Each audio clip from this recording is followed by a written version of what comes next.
friend of the faculty and everybody to this pre-conference meeting.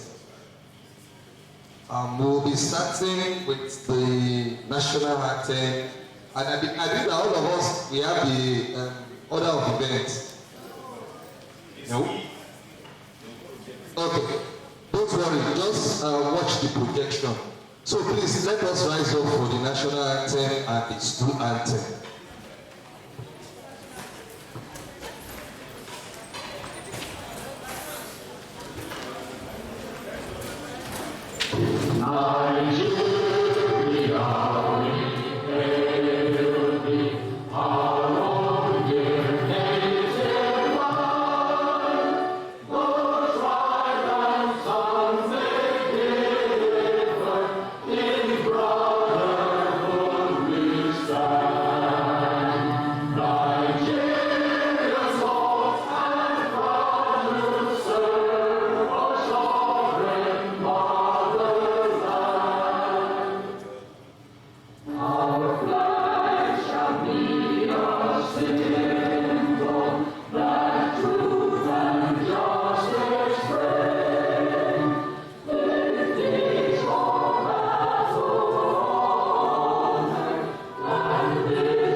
Explore new ways to tune into your music. Please, let us take the school anthem. Unfortunately, the school anthem is not downloaded yet. So we are going to be singing it the normal way. So in case you don't know the school anthem, I think now is a very good opportunity for you to test yourself. Although I don't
me, but Mercy said no.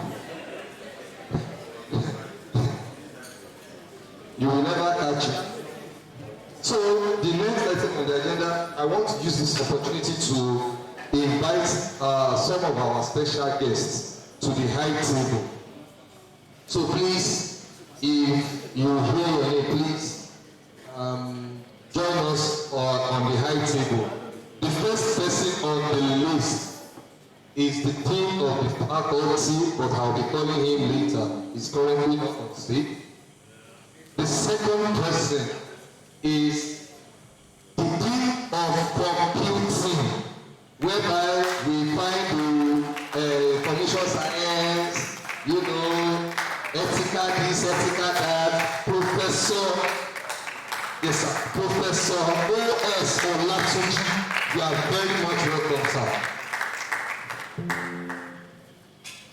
The third person should be Professor C.F. Fagemi, but standing here in his place is Professor C.L. Ofuya, Capacity HOD Agronomy. Baba, you are welcome, sir. You are welcome, sir. Baba is even moving faster than you. I want to use this opportunity also to bring to the high table the chairman of this spectacular and first of its kind in the faculty's international conference, in the person of Dr. O.A. Olaniyi. He's also the HOD Animal Science. Greatest animal science students. They are not here. They are not here.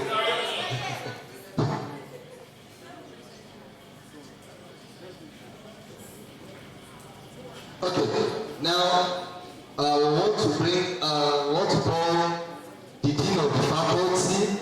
Please, for what and see help me welcome the dean of the faculty in the person of Professor A.E. Dadamosi. Please, welcome to the table, sir.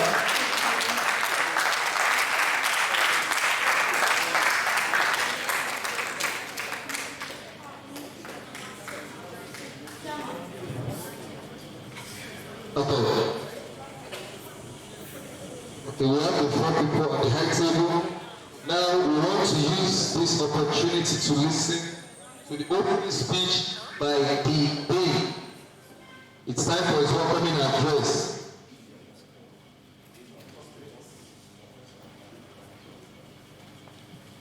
Please, we welcome the Dean for his opening speech. Thank you, sir.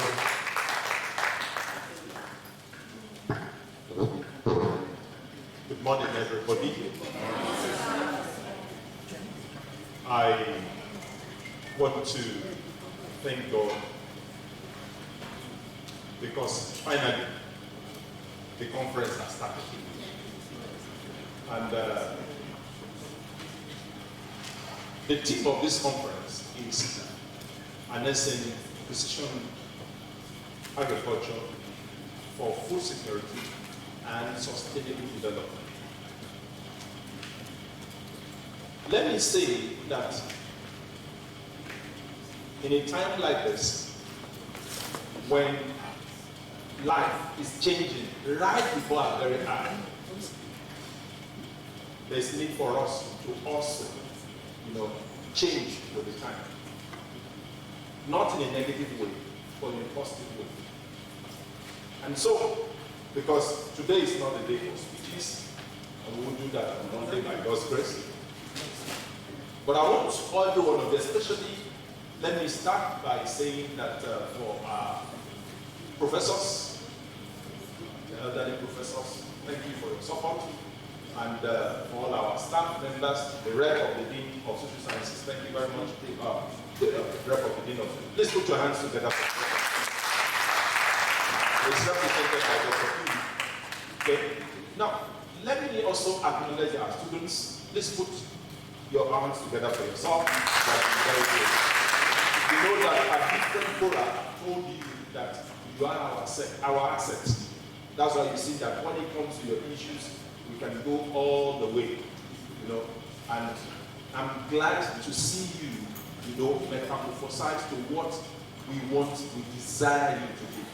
You know, in this conference, you know, the planning and the execution, our students have been partners in every way. So we want you to please put your hands together. So, and we're just starting. And one thing I want you to note, you know, as we start this workshop, is that we don't want it to be a talk show. The distinguished professor told me while we were waiting for this to come on, he said, I brought my pen, I want to write something. A gathering of this nature would have fulfilled the objectives when we live there, we implement whatever thing or innovative idea that we see here and make our lives both personal and collective better.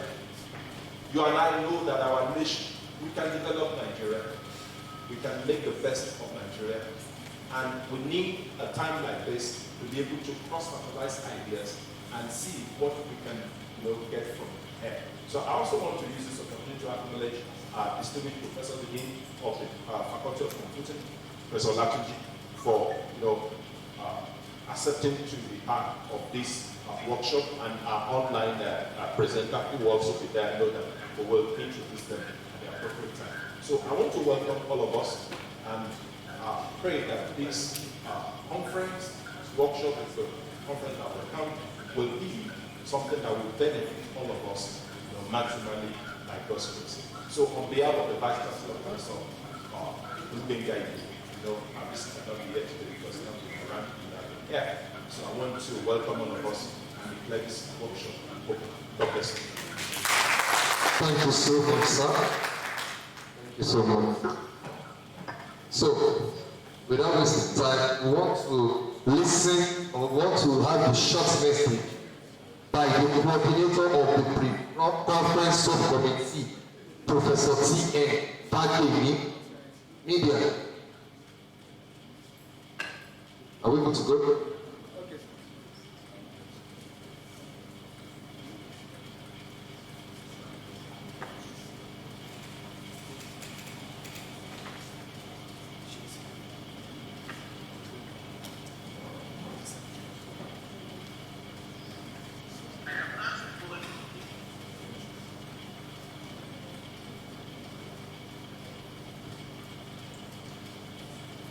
Baba is unavoidably absent, but he has sent his short message.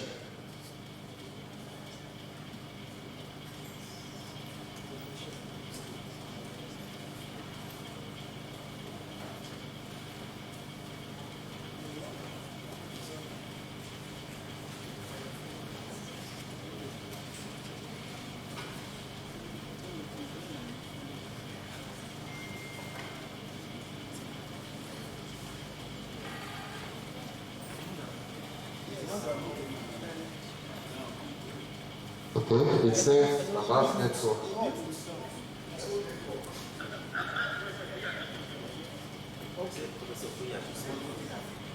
Okay.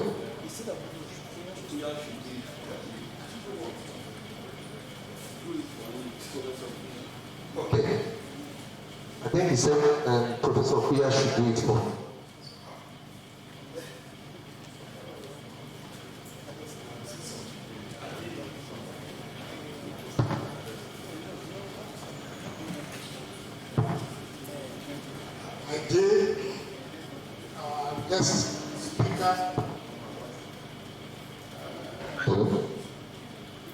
Distinguished professors, lecturers, students. Okay, sir, I think he has connected, sir. Thank you, sir. Okay, chairman of the local organizing committee, distinguished professors, ladies and gentlemen, This is an epoch-making event in the Faculty of Agriculture, as we are hosting the first international conference for the faculty. I will thank God that despite some of the teachings that we are able to start the workshop, conferences like this or workshop like this is a platform for academics to exchange ideas, especially on government policy as it affects their profession and the way forward. And I hope that we are going to have a very useful deliberation in this conference. So I thank the local organizing committee, I thank the university management, I thank everybody for the effort put into making this conference a success. Thank you very much. Thank you very much, sir. We really appreciate you, sir, even as you are not here physically. So, the next item on the agenda is the first paper presentation by Dr. Chiku. Sorry.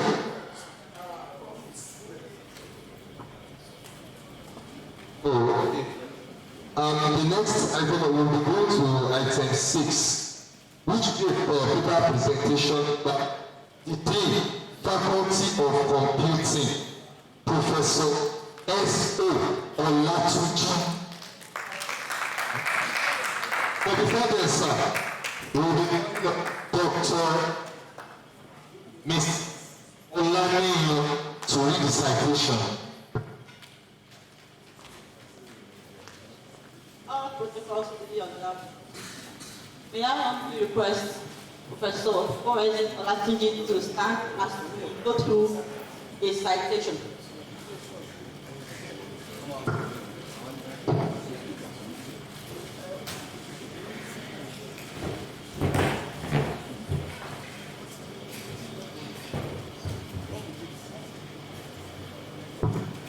Professor S.O. Olatunji Adam is a distinguished global scholar, a visionary, academic leader, and pioneer brain researcher in the field of artificial intelligence and machine learning in AAU.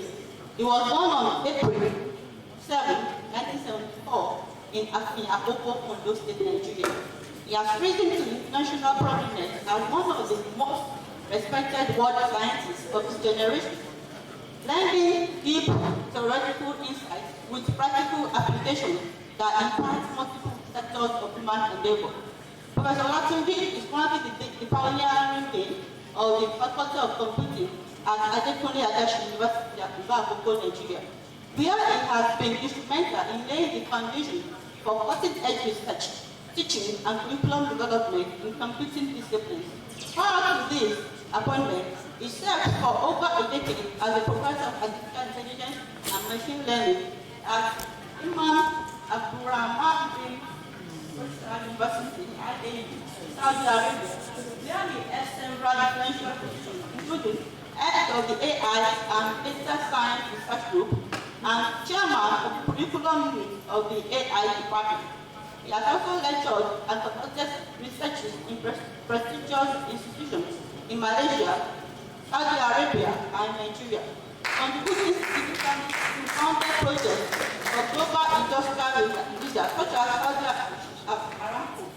His significant contributions were recognized by the Kingdom of Saudi Arabia, which granted him a premium residency of Saudi Green Card. I think you can clap for that as well. This is a rare honor bestowed upon only the most exceptional foreign expert. He obtained his PhD in computer science from the University of Technology, Malaysia, UTM, where he distinguished himself as the best graduating PhD student in 2012. Let's clap for him. His academic part also includes an MSc in Information and Computer Science from the King Fahd University of Petroleum and Mineral Resources, Saudi Arabia, and under a prestigious research assistantship. An MSc in Computer Science also from the University of Ibadan, Nigeria, and a BSc on Computer Science from Ondo State University, Ado Ekiti. now in the state universities. This strong academic pedigree forms the basis of his disciplinary and globally relevant research agenda. Professor Olatunji's contributions to scholarship are on artificial intelligence,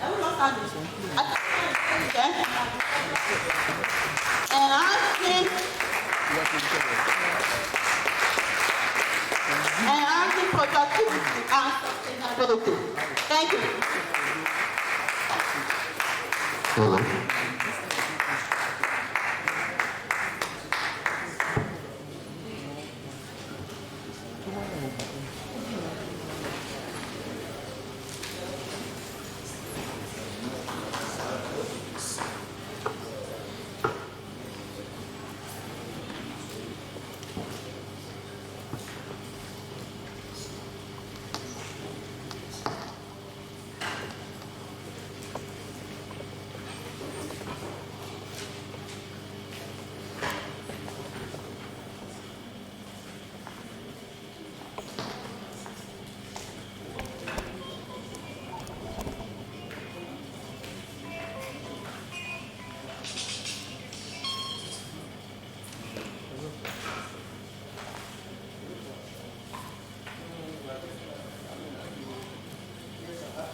Okay.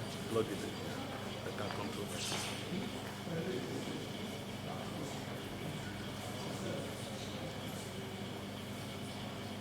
Drop his space.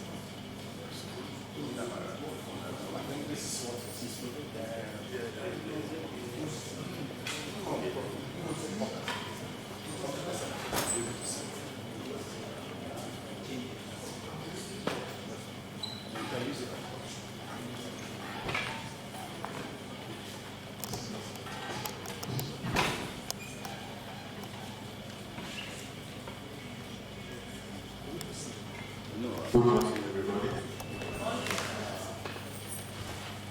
Standing on the established protocol, however, let me also recognize the presence of the Dean of the Faculty of Agric.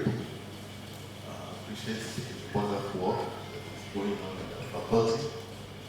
The student of Faculty of Agric are one of my favorite students. I always see them. Anywhere I go, I mention this fact. Very hardworking. You always see them around. And I appreciate that a lot. So keep it up. The head of organizing committee, and senior professors on seat, and President Nelson, the representative of the Dean of Faculty of Social Sciences, respected colleagues, students, ladies and gentlemen. It is a great honor for me to be here this morning to present this short retreat titled Artificial Intelligence in Agriculture, Enhancing Productivity and Sustainability. Indeed, I usually try to start a talk with this little preamble that we can all relate to. As they say, pictures speak louder than words. You can see what is happening there, 2009, and by 2019,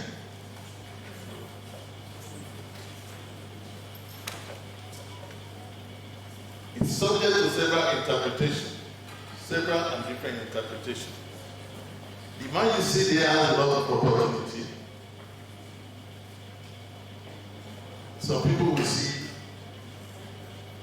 doomsday prediction that this guy is going to lose his job. Some people will see that. But I don't see that. I don't see that. Except if he decides not to do the right thing. That's some technology that when they arrive, you cannot ignore them. When you ignore them, you ignore them at your own peril.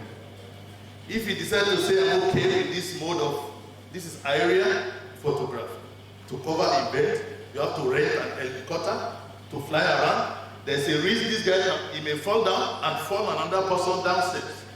The risk is too much, and it's very costly to rent this. 10 years apart, you have a system like this, very small, smart, that can take the same thing this man is taking without any risk. As he's taking the video from different angles, he's downloading it to the cloud. You have nothing to lose. If peradventure something happens to the drone, you already have your coverage in your system. However, we are not interested in replacing this guy, but if he does the right thing, that is reskilling, upskilling yourself, he is in a better position to become a drone programmer. He will still hold on to his job of being a professional cameraman. He can now deploy 15 drones to different locations simultaneously, which was impossible when he was using a helicopter. So I see him improving and increasing his business opportunity. But if he decides to say, hey, I'm okay with what I'm doing, then no one will hire him anymore because it's too costly to hire him and it's too risky to hire him. We better go for the guy who has several drones to come and cover our events. This is a kind of a system that we can imagine when we talk of artificial intelligence. I don't see it as replacing us. I see it as an opportunity to amplify the capability of human being. That is my look at it. However, if we don't do the right thing, then we'll be off the radar. As people, we prefer to go for someone with better service delivery. In this respect, because of our time, I'll be referring out to a couple of videos we can check out online. Look at this video, it's a series of 3 videos. Why you can no longer ignore AI and machine learning. We can check it out later.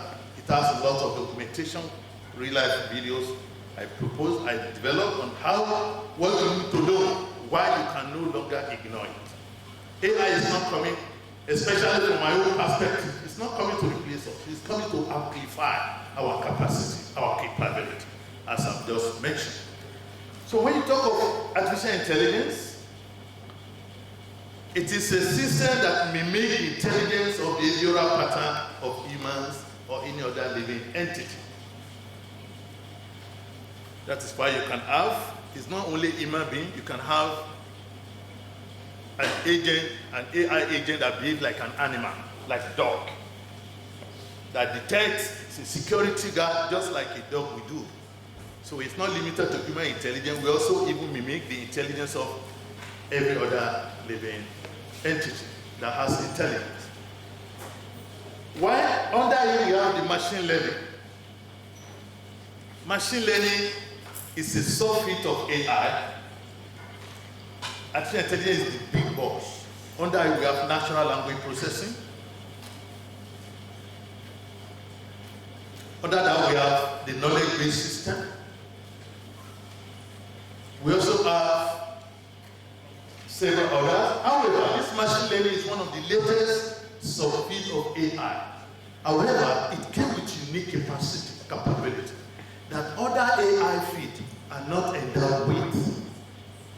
This is summary so that you can grasp what we're talking about before we move to the agricultural need of our system. So the machine learning came with a kind of a capacity or capability. Yeah. The machine learning came with a unique capacity that other AI system doesn't have. Like natural language processing has been existing for long. However, it has limited capacity or capability. With coming of machine learning, when you add machine learning to natural language processing, it became ChatGPT that we are talking about. It made it become very powerful that NLP is not new, it has been here for long, but that's limited capacity. But with the introduction of machine learning now, added to NLP, we have ChatGPT and other co-pilots, we have several ones there, that you can be talking to him as if you are talking to a human being. The ChatGPT 5 recently, when you tell him something, he will pray for you. I say, also, you also believe in prayer. So we are getting to that level. So that it acts just like human being. He will study you, he try to understand your culture. your religions, and then you try to pray like you also pray. That is when you add machine learning in NLP. Robotics is not new. We had several years ago people using robots to play ball, but it's all about programmed together. When they fall down, they may not be able to rise. With the coming of machine learning, when you add it to robotics, it becomes another level. So whatever you add machine learning to, it becomes super. And that is why today, some people say artificial intelligence and machine learning, as if machine learning is competing with AI. Meanwhile, machine learning is supposed to be a subfield under AI. But the capability of machine learning is so huge that you cannot ignore it in any other field of AI. So every other field of AI look up to machine learning for sophistication. So under machine learning, then we have the deep learning, which is the same as machine learning. It's a special type of machine learning that deals with deep learning system, neural network, that mimic the brain the way our brain really works. And then when we have deep learning, mix it together, then we have the generative AI, the one I talked about now, NLP, plus the machine learning capacity. One of the uniqueness of deep learning is real-time deployment. We're going to mention that in agricultural activity. In deep learning, one of the strongest unique capacity of it is ability to extract feature in real time without human intervention. Usually we need human beings to gather the data for us, either through interview or record your log in the farm, and then we can transfer it to our system to model, to predict which of the animal may die, which one will develop disease. However, with deep learning, what you can do, as the event is taking place, it extracts the feature automatically without human intervention. That is why it is possible to use deep learning in autonomous driving car. The car that drives themselves. This is what they are using there. As it is going, it's taking pictures, taking videos, and this video is being processed in real time, extracting the feature to determine who is in front of the car. Is human being crossing, then you need to stop. Oh, it's not human being, you need to go to the right. There's no more road, you need to go to right or left. That is the power of deep learning. It makes those things possible. With classical machine learning, we cannot do autonomous vehicle. But with deep learning, we can do autonomous vehicle. Next. And then when we brought it together, we have the AI, we have the big data, which is where agriculture is taking a lot of benefits, as we're going to see later. So when we bring them together, we can talk of prescriptive analytics, diagnostic analytics, predictive analytics. Predictive analytics is trying to understand what will happen in the future. Prescriptive is we want to raise a particular broiler of certain characteristics. How can I raise them? That is prescriptive analytics. And we have diagnostic analytics, which is talking about, okay, what has gone wrong? Why do we have low yield in this farm? Why? When you're asking the question, why? That is diagnostic. We try to go to the root of the cause. Why we have this kind of output from this farm? Okay? Before we move into this, I always emphasize, as incredible as machine learning is, it is incredibly powerful and could be negatively used, deliberately or unintentionally. However, our focus should be on the beneficial aspect while avoiding the negative usage of AI and machine learning. This is what I refer to as ethical and responsible utilization of machine learning. It's not everything that you can do that you do. Sometimes you deliberately don't do something because of the consequence. This is where the AI ethics will come in. And to further strengthen what I said about machine learning, which is an aspect of AI, there are several quotations about it. The best quotation so far I've seen is what machine learning is the next internet. According to Tony Tita, the former director of DAPA. He said machine learning is the next internet. When you say machine learning is the next internet, what do you mean? It used to be one of my questions in my exams for students, either undergraduate or postgraduate. Then people say it's going to replace internet. It's not going to replace internet. That the next thing that is going to revolutionize the world, the way internet did or is doing, is machine learning. For example, now people online watching this activity I learned somebody from Australia, from every part of the world. What made that possible? Internet. For several months, I didn't go to my bank, and we are banking. How is it possible? Internet. So once you are connected, you can do a lot of things that are impossible in the past. When I was undergraduate, we used to talk of e-commerce. It was a theoretical subject then. How do you sell something online? You can't imagine it then, because there was none. But today, some of the biggest stores, they are online. You don't see them. You don't even need the owner of the store, and they deliver all over the world. That is the power of internet. Something happens in your village, before you hear in your village, your brother in US will tell you what is happening in your village. That is internet. So the next thing that is expected to shape the world in a manner similar, if not more than internet, is machine learning. So that we can bring it home to know what we are expecting from this guy. Next. Now, in this layman, I try to bring layman so that everybody can understand what that machine learning is, the driving force behind AI presently. Machine learning is what? It is automating the automation. Automation is when you convert your manual system to computerized system. In the farm, we have logbooks. When you stop using those logbooks manually, you now have your logbook as your computer. That is automation. Whatever recording you are doing on your laptops. Every farm location has a laptop. Instead of recording on the paper, you put it on the computer. That is called automation. We are automating it.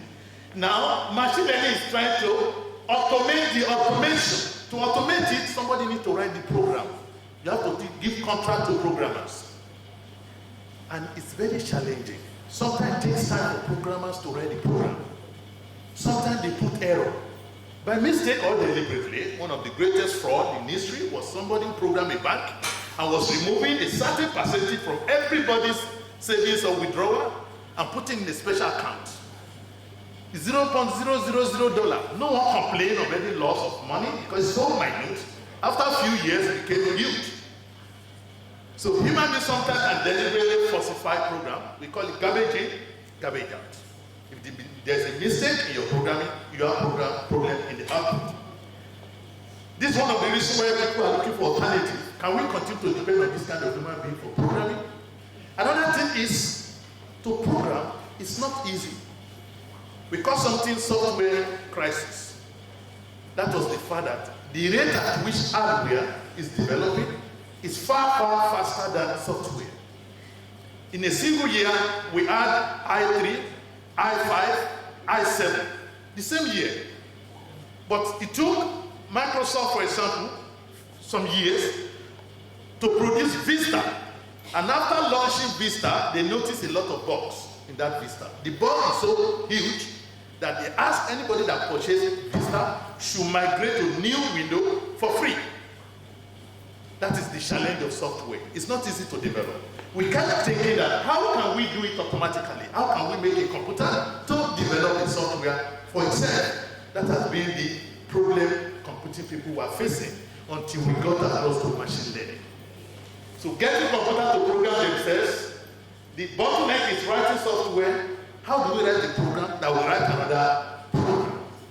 A lot of effort. That was why they came into software engineering, yet they were not able to solve that problem. Now, until machine learning came and said, let the data do the work. Next. This used to be the traditional programming we all know. You have data, somebody will have to write the program, a programmer, you beg him or you give him a contract. When you give your data to the program, you generate what? Output. This is what we are used to. We call it traditional programming. However, as we move on, we need something more unique and have better opportunity, better capacity. Machine learning says, hey, all those data in your farm, take 20 years of farming, bring the data. They are there, they are wasting away. Give me the input of that data, input, give me the output. You knew from the past, you knew at end that died. Well, did he die because of this, because of this? Bring it in. Once you give me input and output, the computer will now, under the supervision of algorithm, it will generate a program automatically without human intervention. This program now, you can now use it on your farm to predict which animal will fall sick, which time will it excessive use of water, and also for that we are going to talk about. That is the system that is behind what we'll be talking about. We call it machine learning. How does it happen? Is it magic?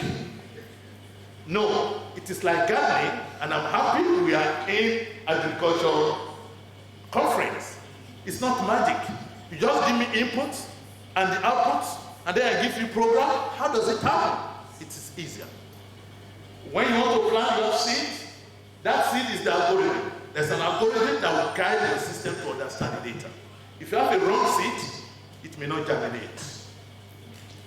Like in the case of the king who boiled his seed and gave it to people to go and germinate it and bring it after a few months. Everybody saw that it was not germinating. People lied. They brought another seed. And when they reported back to the king, only one boy insisted and brought the seed that it was not germinating. People turned into a laughing stock. Only you, only you. The king will kill you today. And the king said, this is the boy I'm going to select. Because he's the only one that is truthful. I gave you a boiled seed. My professor, can a boiled seed germinate? They said it's impossible. Professor has spoken. So that is the reality of it. Your seed, the algorithm will determine the kind of germination you're going to have. We have nutrient, which is the data. You write the right nutrients, you're going to get better things. Gardener is you. Your experience matter. You're going to control which seed to use, which seed not to use. Finally, the outcome is our plan, which is the program. And when you see plant around your house, very nice to see. Personally, I love it. Go to my backyard, see my crop doing fine. That is the summary of what we call machine learning. It's even from wasted data. Data is already 20 years data. Bring it back. Use it to build a system that can tell you about future. That is the impact, the uniqueness that machine learning is bringing on board. Once again, that will fire back. While you can no longer ignore AI machine learning, you can take your time to watch the video later. Now, let's move to the introduction now to our talk. Agriculture is an age-long base of livelihood of millions to which several millions are fed globally. Maybe that's why I so much like agricultural students. I so much like your students. When I see them passing by, I give a lot of commendations to them. The global demand on agricultural products has continued to increase over the years. Either because people have so much money to waste a lot, or our population is also increasing, a lot of things that are contributing to it. Wastage is part of it. Given the technological advancement in farming, machine learning and AI methods can be leveraged to increase efficiency and accuracy in decision making, while also reducing risk and costs associated with agricultural operations. So we're going to take few selected applications, areas we can actually think of as students, as researchers, as professors, for our students to participate in. The first one we look at is crop monitoring and disease detection. Crop monitoring and disease detection. You have a system that can overeat, a system that can give you easy direction that you can be able to see, okay, what is going on, so that before something happens, you have an idea of it. In return, it's a possibility. You can use for crop monitoring and disease detection, so that you don't wait until disease goes spread. I was speaking to a farmer recently. He said they have some time they usually go to spray. He said last year we have it. I said, what if something had to go on earlier this year? This is why we have proactive system using AI to support, so that we can take the real need of the plant can be noticed. I have a small farm behind my house. We just got there one day, the chicken died. Somebody said, why should this chicken die? Nothing was wrong yesterday. I said, maybe we need to deploy an AI system that should tell us. The chicken will have, the hen will have given some sign. Human being may not be able to detect the signs. Because it's not obvious to us, but it will be obvious to the system that we have built. So that can actually help us to prevent a problem before it starts. We have what we call the precision agriculture, where ML algorithms are used to estimate crop yields diagnose plant diseases and pests, and optimize plant growth. You can be able to use AI-supported system that can assist you to be able to have an idea of which kind of tree should you plant, how much of it, if something is going on that we human beings cannot detect, machine learning will detect it based on historical data that we have given to the system. Next. Weather prediction and yield forecasting. We all know that machine learning algorithms that are used to estimate crop yields, diagnose the plant disease, and also they can process data from sensors, which can then assist us to be able to know what can we do and what we should not do. Through accurate prediction of weather, robust machine learning workflows can be built to forecast crop yield. If you have an idea of your weather, you know there's some weather forecasting that is not accurate. Some are accurate than the other. There will be rain this time around. There's not going to be rain. You can prepare for irrigation as the case may be, or you decide to delay the planting. Imagine planting several acres of land and rainstorm, and you have no provision for irrigation. That's going to be a disaster. So a precisely forecasted system can help us to prevent disaster in our agricultural system. Next. Weed and pest control. Another area that we can use advanced machine learning methods like image segmentation and classification. Pest and weed infestation can be detected and classified based on observed patterns in the image data. You need professional, experienced professors to see a plant and know that something is wrong with this plant. Professor cannot be there every time. A young farmer will not identify that. But with this kind of system, professor can take some relaxation and sleep and rest while this does the work. Alert the farmer that something is getting wrong with your farm. And then they can take a preemptive system that can correct the problem. Next. What of harvesting timing and quality and automated harvesting? That is, predictive solutions can help determine the optimal timing for harvest by considering factors such as crop maturity, weather conditions, and market demand. See, your plant can still stay for like 3-4 days or 1 week without trouble. But you went ahead and harvested it, and you know perishable goods go wrong. But with good forecasting of not only the ripening of the food, but even the demand in the market. Are we going to have demand next week? There will be demand, then we are going to harvest. We can harvest today, but let's delay it for 1 week. There's no problem.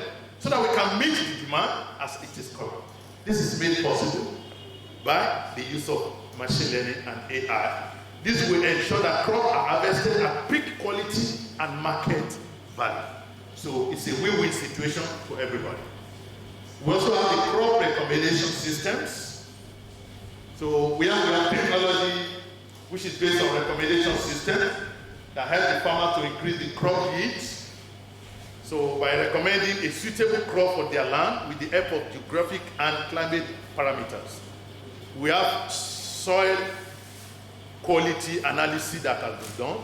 Based on this, there are some, if you have the data in the past, we planted maize in one area, so years, this was the production. Bring in the data.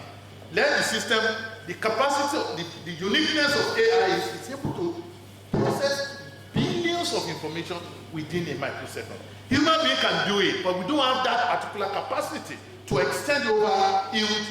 Whatever an algorithm wants to do, an AI guy must program it. Machine learning engineer. But we only practice with 2-3 few samples. When it becomes thousands many, we lose that capacity to do it. That is the uniqueness. It can bring those vast authoritative analysis and then be able to reduce the risk of disease associated with monoculture. We know that, what we mean by monoculture, so, which is crop rotation planning. In predictive analytics, you can recommend crop rotation plans based on historical yield and soil health, which will prevent the problem that could be associated with not improper planning. Then the supply chain optimization is also there. It's not just to produce farm produce and animal whatever. How are we going to take it to where they are needed? Supply chain is a huge area where we can use predictive analytics, can be applied to optimize the agricultural supply chain. Farmers and stakeholders can anticipate demand, streamline logistics, and reduce food waste by aligning production with market requirements. This is where the world is going. This is how we can ensure sustainability. So that what we are producing should not be wasted as much as possible. So other areas, because of our time, resource allocation is also there, that we can optimize the allocation of our resources. Smart irrigation system also can be deployed appropriately. Drought prediction and management, that is weather risk management. We can manage the risk of the weather risk where smart irrigation, we have drought prediction and management where predictive models can analyze historical weather patterns and current forecasts to assess potential weather-related risk. There are some risks that are associated with the predicted weather condition so that it can make informed decisions that can facilitate better management of our crops and animals. Next. What of crop quality assessment also? So where machine learning models can be used to provide real-time assessment of crop quality, such as their ripeness, their size. You can know something is getting wrong with your crop before it gets to the place you cannot. For example, you have a very big acres, several acres of land. As the crop is coming out, the system is monitoring and says something is wrong here. It sends alert. This is not normal. You can go there now as an expert. Oh, we need to increase the fertilizer. We need to increase the fact there's a certain nutrient that is missing. Recently, a friend who is into palm, is it palm? What do you call it? Palm tree production, trying to grow. There was a time it was almost saying people, it was discouraging people from going to it. He said the trouble is too much, it's not producing, not knowing that he was suffering from lack of the smartness of the system. He said it was not producing for the over 6-7 years now. It's supposed to. Recently he came back to me and said, I detected the problem. He went online, started Google, asked Mr. ChatGPT, they told him there was a nutrient that is missing. When it brings up seeds, it disappears. For years now, he has been passing through this challenge. But with technology support, he's able to have, he said now you can go into production of whatever, because now he has got a little problem. So when you have a system that can tell you ahead of time that there's likely going to be a problem, expert can be invited, what can we do? Oh, do this, spray them with this, spray them with this, and then it will prevent disaster. Planting decision also, a lot of decisions that can support you. Predictive analytics can help farmers to make informed decisions about the optimal time for planting. When you plant, is it even in the morning or in the afternoon or in the evening? There's something we knew actually before that this system is trying to challenge.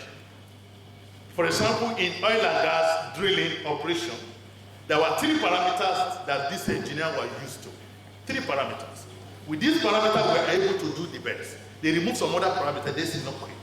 We did machine learning with what we call feature selection. We selected the best feature. We knew that, we got to know that one from the 3 and one from the one thrown away, only 2 can monitor it better than what the 3 is presently doing. And they were surprised, and they were experts. This is where I said we can use AI to amplify the capacity of a professional. Because this is going to try several ones and see which one is working for us.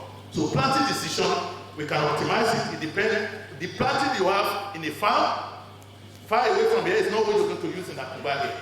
Because even though they belong to the same geographical region, things are different at the local level.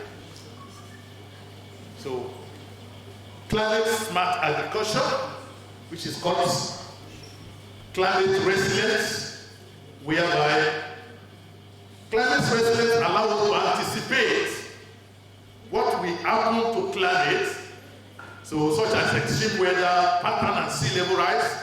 Such better insight coupled with the real-time data processing of AI can leverage for rapid adaptation to mitigate the climate change impact. There's a certain impact of the change. AI will have had to tell us something will happen. It's not sealed, it's not magic. In the past, we used to hear of hurricane this, hurricane that. But today, when there's hurricane, no one gets affected. Why? They've deployed systems in the ocean. Before hurricane can take place, there are earthquakes under the sea, but we don't know it. We don't perceive it. The only thing we perceive is water that is coming out. It doesn't just wake up one day and start coming. Now with AI deployment, they have data sensors that are gathering data from the depth of seas. So signals have been sent to the AI system. The last time we had this kind of wave, there was hurricane. They sent alert to the system to evacuate everybody in that area. Hurricane came, nobody in the house, lives were saved. This is the possibility of AI. A lot of things can be envisaged that this may happen, that we don't have human capacity cannot detect it, but the AI system has that ability to detect it. Next, monitoring soil health. The soil scientists, they understand this, a lot of things you can do in that area. Some soil monitoring systems, you need to spend some hours in the lab or weeks to caution the particular sample. If I have sample from the past, I can build a system that can tell me this new sample you want to caution, I'll tell you what you will get. And you can compare it with it when you get the result.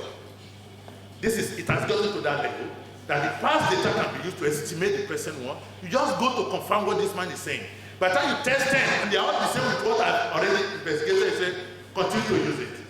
This is already been done in systems, in chemistry laboratories, and also others. Next. So we have other further predictive solutions for crop production that we can actually look into. So like, if you want to do that, you're going to have data collection, machine learning model building, IoT sensor may be used sometime, remote sensing, decision support systems. All this can be brought together in a unique environment whereby you can build a system. You can start small and then we can scale it at the right time.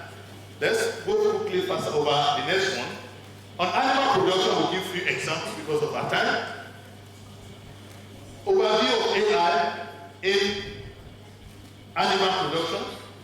We said artificial intelligence and machine learning are revolutionizing agriculture, including animal production, by enabling data-driven decision making. Key goals: improve productivity and efficiency, enhance animal health and welfare. We don't want the animal to suffer unnecessarily. The United Nations target.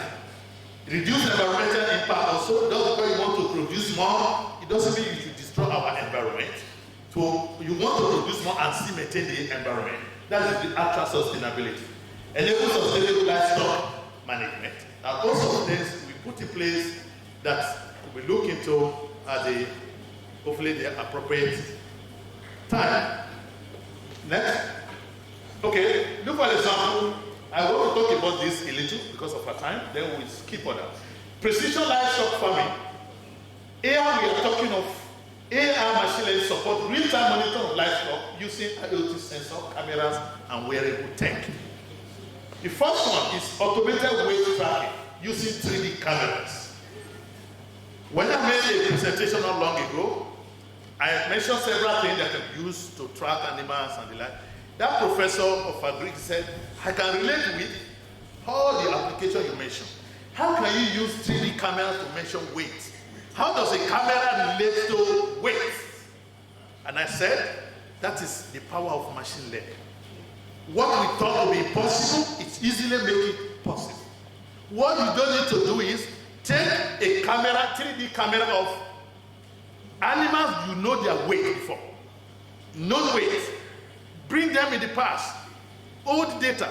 We train our model that when you see this animal with this, we look, it's so weight. You'll be surprised. We have camera now that will take your picture and will tell you the weight of yourself and your age. You see, that is already deployed in security system. When they take your picture, they know it is the way the guy you are looking for, apart from your face. Some people go and change their face after committing crime. They do plastic surgery. But now AI said, even when you do plastic surgery, we still catch you. The other area that when they take your picture, they know it is the guy we saw before that we are looking for. Either your weight. Recently, they say there's a vein in our body that no two person has it. They already deployed it. Instead of fingerprinting, we just take a scanner of this place. They said no two people has that particular type of vein. They are using this to identify people that people never thought initially. So, disease prediction and health monitoring, computer vision, sound analysis, wearable sensor, predicting disease outbreak using environmental and historical data. With historical data, we can predict when there's likely going to be outbreak of diseases. Next, under breeding and genetic optimization, and my professor knows better on this, there are a lot of areas. Every area you can deploy as many as possible machine learning and AI solution. It has a lot of benefits. Feed management and nutrition optimization. You see, smart feeding system uses AI to deliver the right feed at the right time, optimizing cost and growth. We don't want you to. I never knew, you know. You need to know about everything you want to do. I just asked them. They gave me some hens of what we call broilers. We start giving them on layers. We give them too much feed. My boys were just giving them food. They refused to lay. A professional now came, no, you are overfeeding them. Then the boy reduced the food. They said they are feeding them. So they said you have to feed them as you want the optimal value to get them to lay as appropriate. So with your AI system, you can easily make those adjustments. And even some end came with some unique characteristics different from the one you did last time. As human beings, we cannot know it. AI can take to precision level that this breed is different from the last breed, even though they were produced in similar situations. Automated making and feeding system, so where you can dispense customized rations using the AI-based system. And the list continues. Environmental and sustainability monitoring and optimization is another area also that a lot of this can be done. Now, briefly, benefit of AI in animal production, increase productivity and efficiency, early disease detection, reduce animal mortality and better health outcome, lower labor costs. Imagine the example of having to carry every animal on the weighing scale. We have thousands of animals. You need to know their weight. Somebody needs to take it. But now with a 3D camera, we take it and tell you this is the weight of this animal. This animal needs help as soon as possible. So that before the animal develops problem, you can solve the problem. Improve animal welfare. We need to also don't let animals suffer unnecessarily. Improve traceability and data-driven decision making. Whatever we did last year, can we trace it out? And sustainable practice can be enhanced. Challenges and limitations. As good as it looks, there are challenges, which are real. High initial costs, technology, sensors, AI system, infrastructure, these are challenges. Need for skill labor and training. Data privacy and security. So people's data, people's right to be respected. Luckily, the layer of animal, I don't think we have much of this problem. We have this problem in human medical. When you request for data, they will not release it because they fear somebody will take them to court. But I'm not yet aware that animal can take people to court. So I believe we can still leverage on some of the data of the animal within their allowable privacy. So data privacy and management concern, need for farmer training, of course, very important. Integration with existing farm system is a challenge. Do we have all the systems? Do we have the IoT and system that we can deploy? Limited adoption in low resource setting. This is reality we face. Dependence on connectivity. Most of these systems need connectivity, internet, to be able to work optimally, as the case may be. And we now look at briefly the future trends. Future trends, we are going to look at AI-powered drones, autonomous farm robots, blockchain integration for supply chain and transparency, advanced robotics, predictive analytics for climate-resilient farming, advanced behavioral modeling for animal welfare, global data sharing network for disease surveillance. We can share disease across different farms and be able to know if a disease is crossing over to a particular place. Continue innovation with brand sustainable and ethical animal farming. Then we have some other future trends. We will not be mentioning that. You can check them out. I'll be dropping the slide for us. So we can look at market trend and pricing. We can predict for you the next 2 years how the price is going to be so that you can plan when you're going to plant. You don't plant just arbitrarily. There's going to be demand, so the plan will means now. So it will come out at the market trend that has been analyzed successfully. So data-driven decision making will help us a lot. Scrolling, diagonally. Precision agriculture and decision support. Next. Predictive analysis for yield optimization. Collaborative platform and knowledge sharing. This is also very important when you can have different data-driven systems across continents that can be able to enhance the system. Explainable AI in agriculture. This is another thing that we are now looking up to. Sometimes you want people to be able to trust what you are building. Explainable AI. Whatever you want to do, you should be able to explain to your client what is happening. Most of the machine learning systems, they are black box. Now we are trying to whiten the black box so that you can explain to him this is what is happening. You just getting this, we don't know what we are doing. So we tell people to use like decision tree. Everybody can relate to decision tree easily. K-nearest neighbor. Very simple algorithm that you can explain to your client so that they can trust what you are doing. They will know you are not bringing it a kind of magic to the system and you are calling it AI. It is a science that can be explained to people with the coming of explainable AI in agriculture. IoT integration and sensor. This also integration with blockchain and for traceability. Whatever we are doing, supply chain, once you track it with a system, if that animal is taken to another place, you can know where it is at any point in time. Nobody can divert your goods to another place and they will claim that your good came to contaminate their own animal. See, this is the work of blockchain technology, so you can track whatever you are supplying. I bring an ensemble-based predictive solution for better data driven. When things get really tough, we go hybrid or ensemble.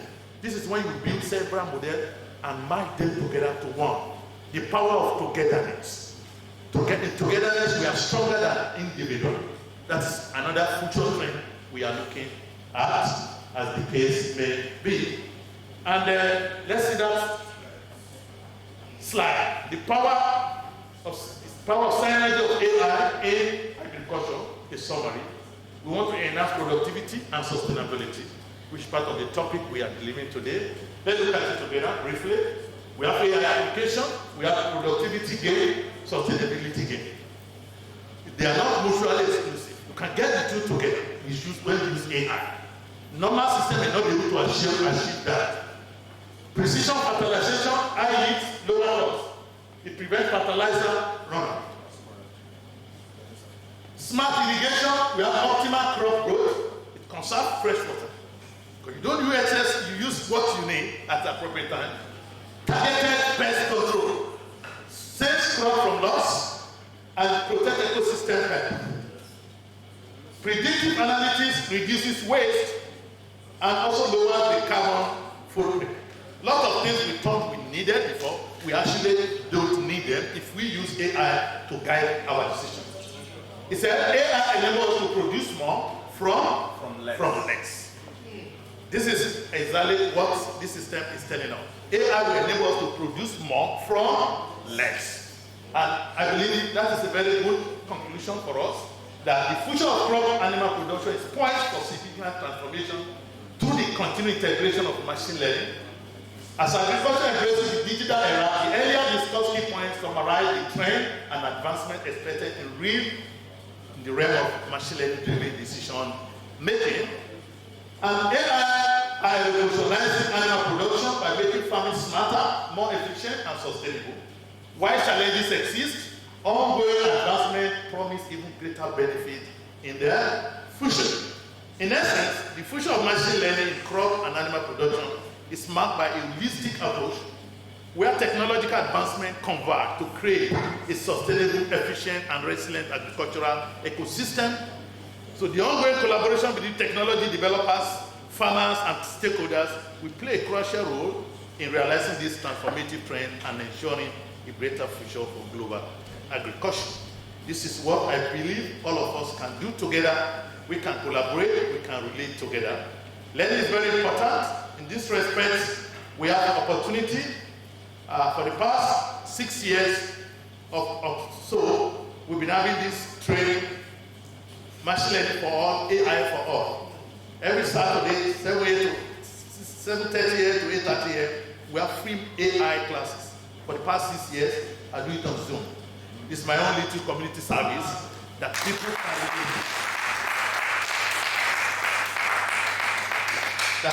relate to. Can you take it down?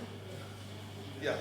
And people can relate it to, because I realized a lot of people feel that machine learning is tough, AI is tough, because you need to know coding. And I said, no, without writing a simple code, you can deploy AI. Why do we steer people away from coding? Coding is different from AI. Forcing people to learn coding before learning AI is like forcing them to learn a new concept using a language they don't understand. So over 6 years ago, we came to the above that no coding AI. Without writing a code, people can deploy AI in their area of specialization.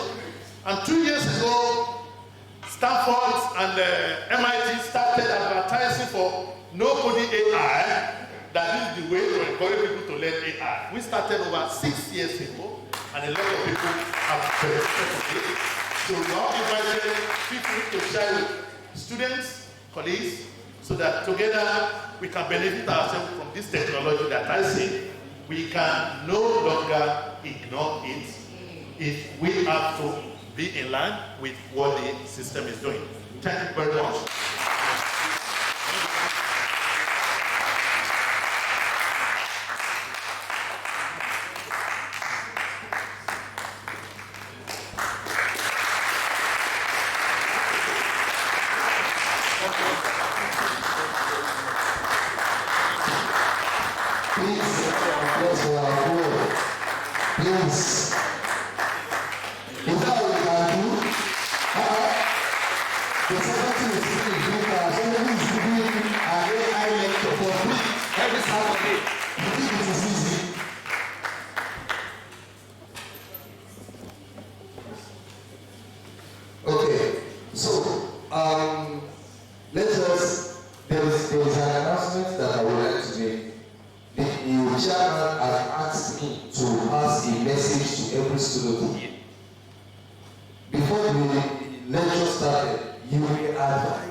Standing on this protocol, I am honored to read the citation of Professor Chibuike Udegwe. Igwe is a professor of food, bioinnovation at the School of Agriculture, Food and Ecosystem Sciences, the University of Melbourne. Prior to joining Guinea, he has held academic positions as full professor and the University Research Chair in Food Properties and Nutrient Bioavailability at the University of Aaua. And previous position at Darcy University, both Canada. He received his BSc honors in biochemistry at the University of Nigeria, Nsukka, and MSc in chemistry and PhD in food and nutrition sciences at the University of Manitoba, Canada, and was a Natural Science and Engineering Research Council of Canada, postdoctoral fellow in food science at the University of Hawaii, Canada.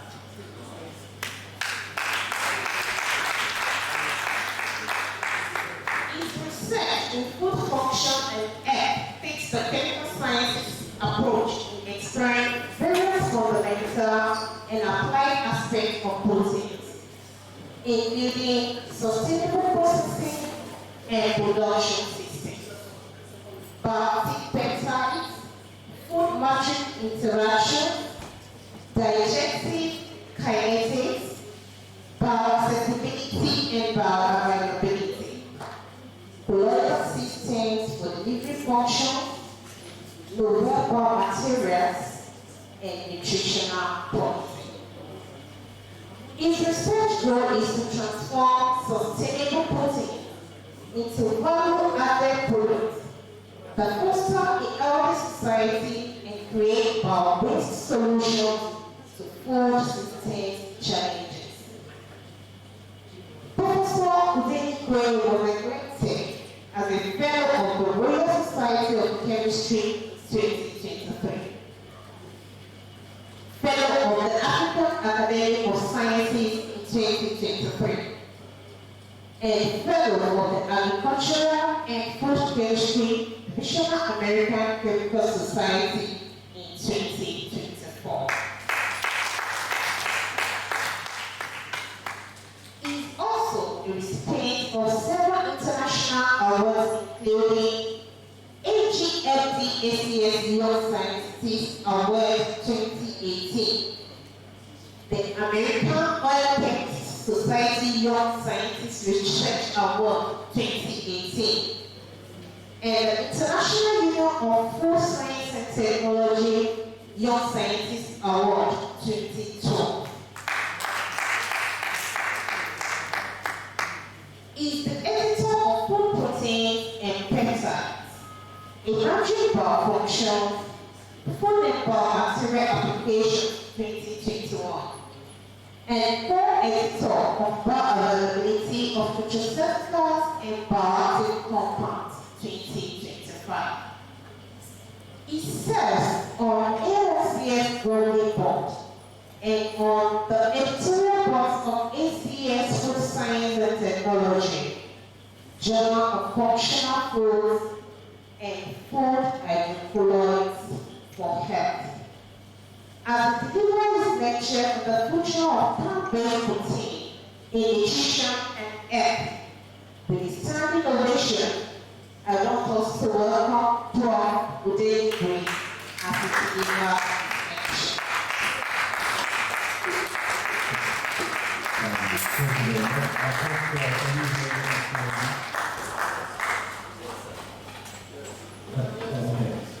Thank you very much for that kind introduction. Before I start, I would like to thank Professor Fabry for the kind invitation. So it's my honor and pleasure to be here. And I would like to use this opportunity to recognize the dignitaries in the room, the gurus, and all the other officials. It's a pleasure to join you today. And also the students and the other faculty in the room. So I appreciate this opportunity. I'm going to rush a little bit because I am joining another conference. I'm actually traveling up to Australia now. I'm visiting the US just for this week. So I'm in North Carolina now for a conference. So hopefully in the next 20 minutes, I'll be able to go through this topic, which perhaps I will not be able to do justice to because it's a growing area of research, trying to find alternative sources of proteins for human nutrition and health, and fat being one of the major sources considered as alternative. I'd just like to do a brief overview in terms of what is driving this research area. I know the conference focuses on precision agriculture and perhaps its application in the living world, but I'll try to relate some of the work here, not necessarily on precision agriculture, but in terms of sustainability and sustainable development goals. We see that this plays a extremely important role, especially in addressing LGBT2, which is the Rwanda, and LGBT3, which is the health development. As we know, there is a rising global population, and as expected, this is also driving demand for food, particularly things like food proteins. And the proteins usually are needed for nutrition because it's a source of amino acids for nutrition of proteins. But also because we can use the properties of the protein to add into products, so it's using it to structure. But also proteins can balance consumer compounds, and that can deliver some things for success in food products. So it helps to improve the palatability. The last thing, also proteins are another important topic as well. Proteins are now increasingly used as a way to also enhance human health. And there is a heavy reliance on the narrow use of protein. You can imagine the cost of protein, Western world is actually even narrower, with a very, very heavy reliance on animal sources. But over the last decade, I would say there is a shifting focus, driven mostly by the need to preserve the planet, and also consumers who are now increasingly asking for clean label being products that have very limited effect, negative effect on the climate. And because of that, there's now the increasing emphasis on expanding our source of protein away from limited sources, including some animal sources, to include alternative sources like plant proteins, single cell proteins, proteins from animal products, but also cultivated proteins, so you can cultivate proteins in the lab to replace some animal proteins, and marine-based proteins. So today I'm going to be focusing on plant-based proteins. So all of these are called alternative proteins, but I'm going to be focusing on plant-based proteins. So this is the distribution of the types of proteins consumed across the world, and you can see enjoy that.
Please here with us. We are still, I think Prof is still trying to reconnect back to us. So it's disconnected from over there.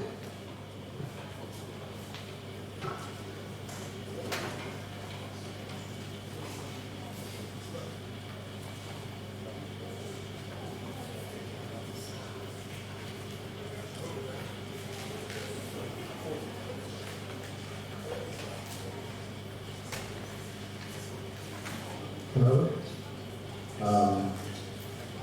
If you guys can hear me, my phone is my internet is connected. Can you still hear me?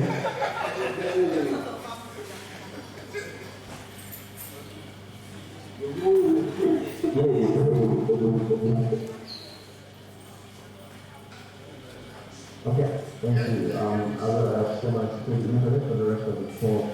So I'll go quickly. So Nigeria already consumes a lot of plant-based proteins, as you can see. As I mentioned earlier, protein plays a much functional role within the food matrix or food system, and primarily it's used for nutritional properties as a source of essential amino acids. But we can also derive a lot of functional benefits because it could be used in structured food because of their physicochemical properties like generation, oil and water binding capacities, and emulsification capacities. But there can also be ligands that can bind ligands like flavor compounds, and because of that, you can use it as a way to deliver flavor into different food products. And flavor is a very important part of food sector. Without the right flavor, consumers would not accept food products. So you can see the very critical role of proteins in food product formulations to enhance consumer acceptability. And lastly, proteins could be processed to generate lactic peptides, which have been established to have significant health impacting effects like anti-hypertensive and anti-inflammatory, amongst other biological functions.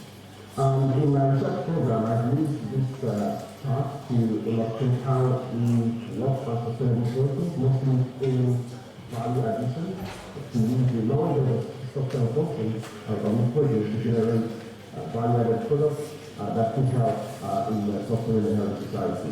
And the first part is, what I talked about, focusing on health. And one of the focus on health, we also try to use emerging technologies. That's why I appreciate the last presentation by Professor Lapunji, because we also try to use machine learning, alternative and assistant.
Can you still hear me? Sorry about that again.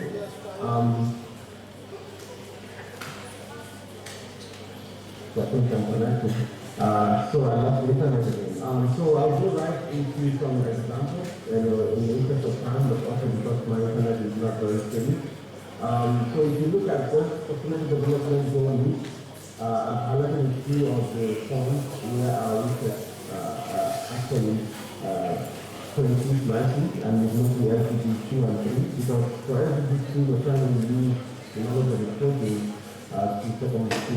to mitigate some nutrition malnutrition, especially related to protein deficiencies.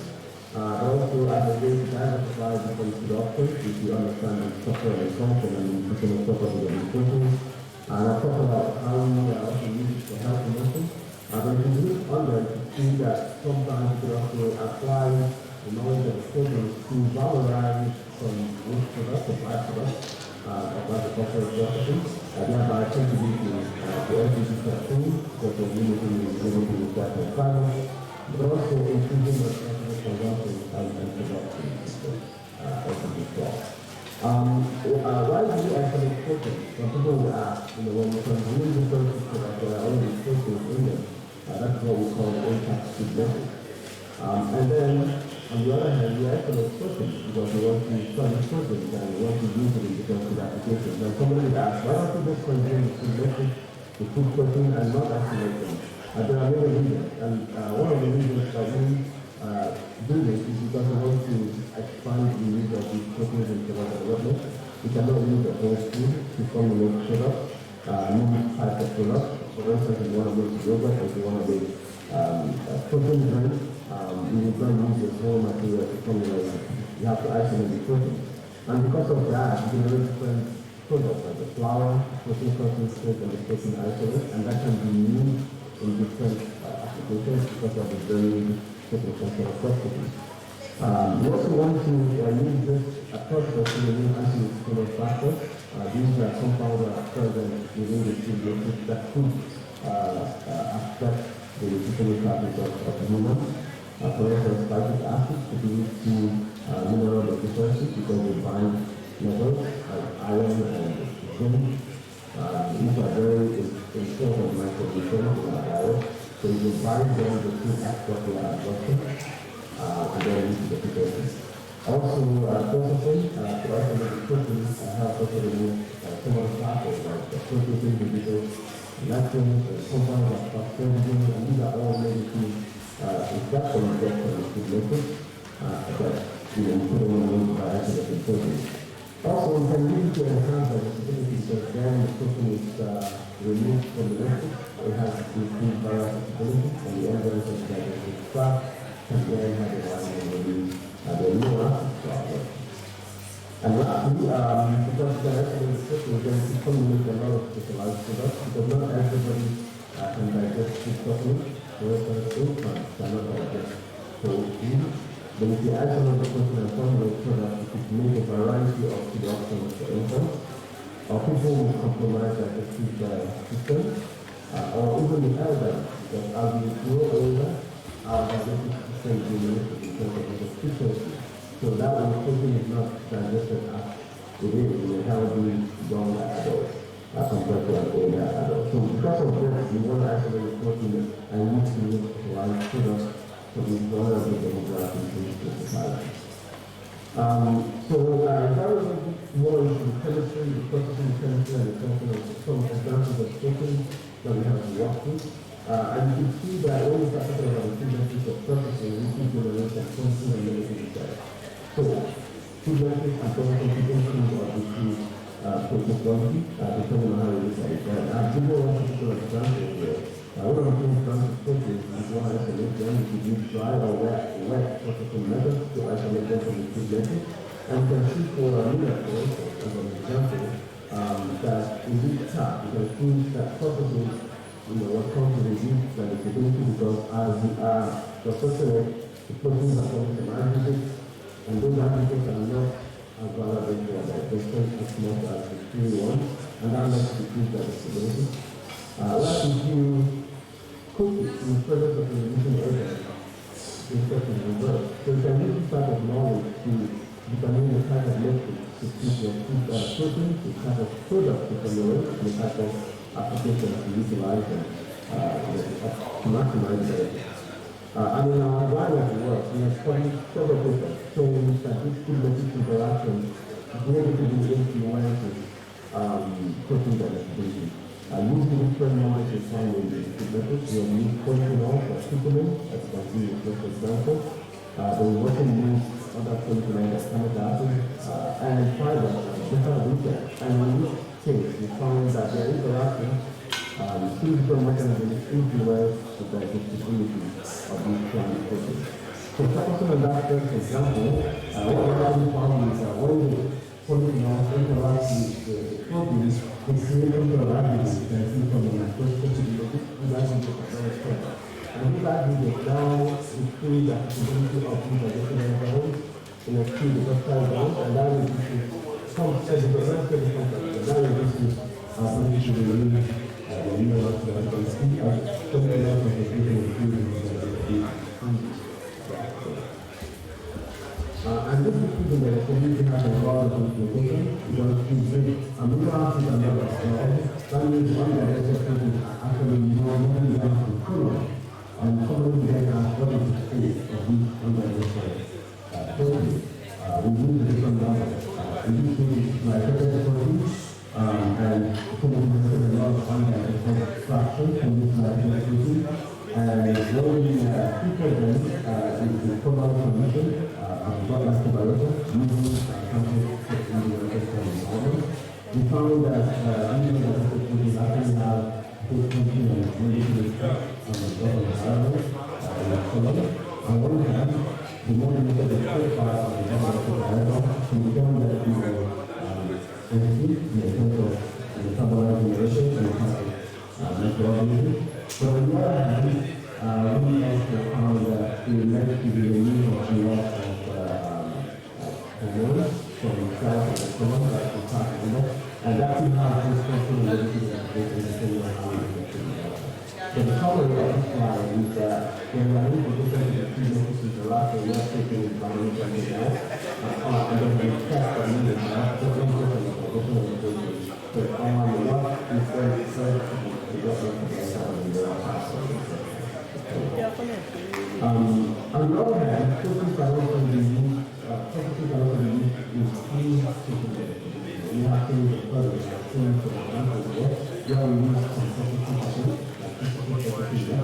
microwave ultrasound, direct heating, different types of plant proteins like heating fuels, which is something that has to be there, but also plastic.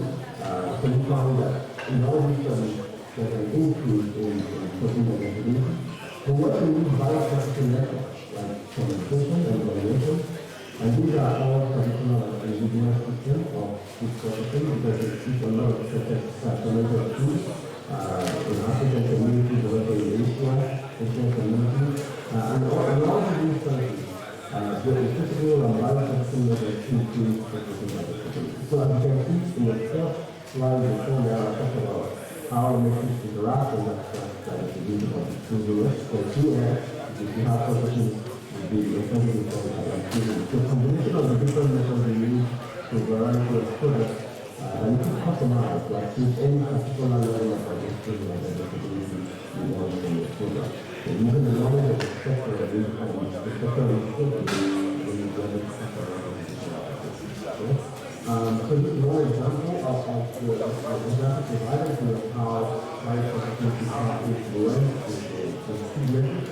In this case, we use different resins, 5 different resins, and we found that when you can use them, the cell wall is broken, and we use the microscopy.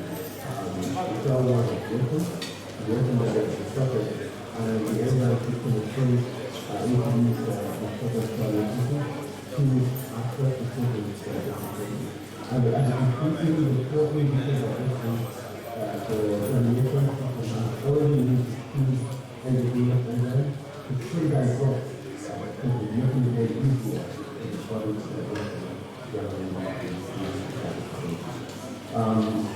so teaching here the base, so what we would also ask, what else can we do with this type of knowledge? I'm talking about conducting translation into high-diversity products and nutrition. But also then we can also apply in our life. We do a lot of work in the structure. Police station, also like consumer level, and a lot of ways to work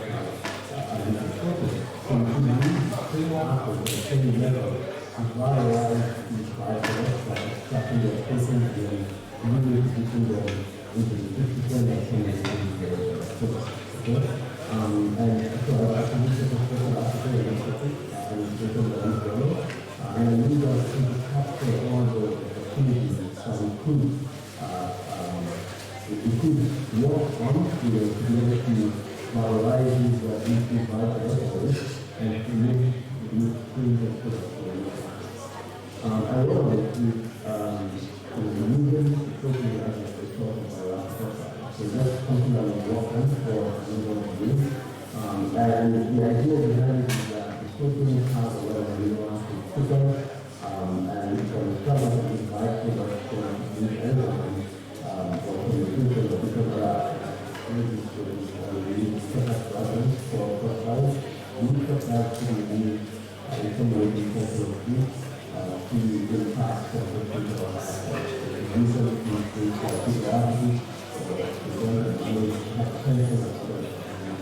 and I know the last day of society, I think we really have a lot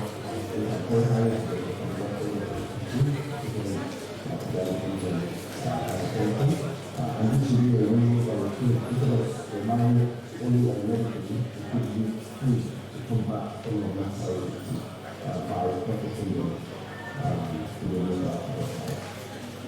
so I think one example is when we use after the valorize the and actually we putting first, then putting the people that analyzing them, and then calculating them the way to be specific sections of the answer, you want writing, you want to be specified, what you want to specify, various types of question, and also adding that we found had a very high interest in the conversation. So that means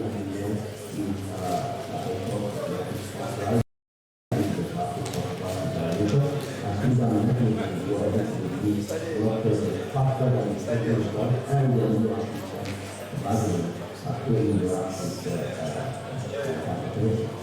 so I can see from the book, this is what we do to learn what we actually teach all these people part of our PhD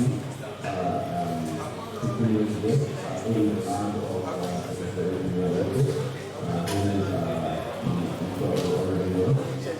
and actually I think that's an example because since after then we need people that actually to study further. And one of these is using computer methods. So I think the last semester, using computer methods in different aspects of agricultural teams. And one aspect is actually using the data work and the structure of the and then the machine to and the management team that we have already structured to expedite and reduce the cost and also do a little more precise in the first community. So we use classes that are really good and we got the average in the circles, we give them back the conference, first the properties, we give availability, how to stress, and also be able to study many other types of assistance to do our program.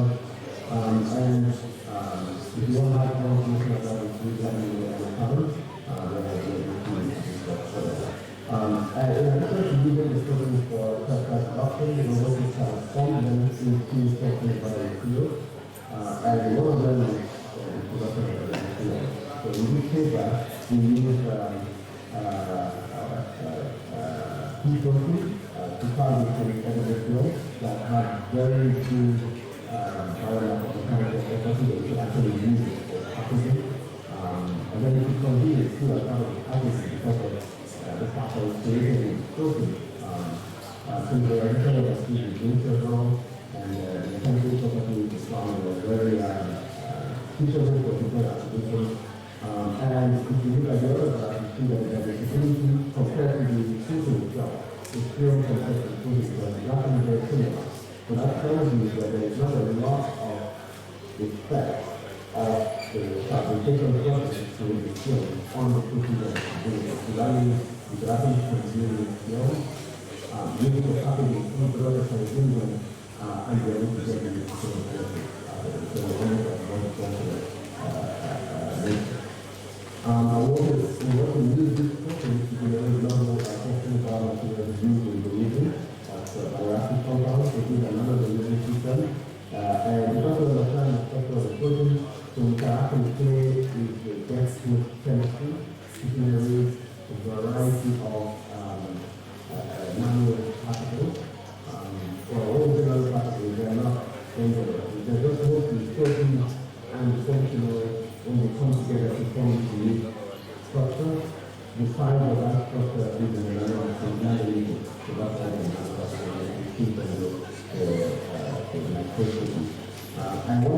did that, we found out that actually increased the use of chemicals that are compounds or supernates to increase the level of the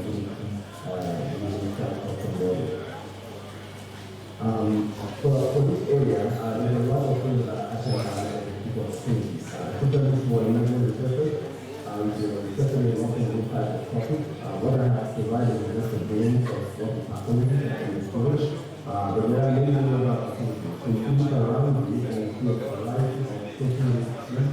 A lot of them are consumed, some of them are consumed, but a lot of them are not consumed. And as we know, Nigeria currently does not produce a lot of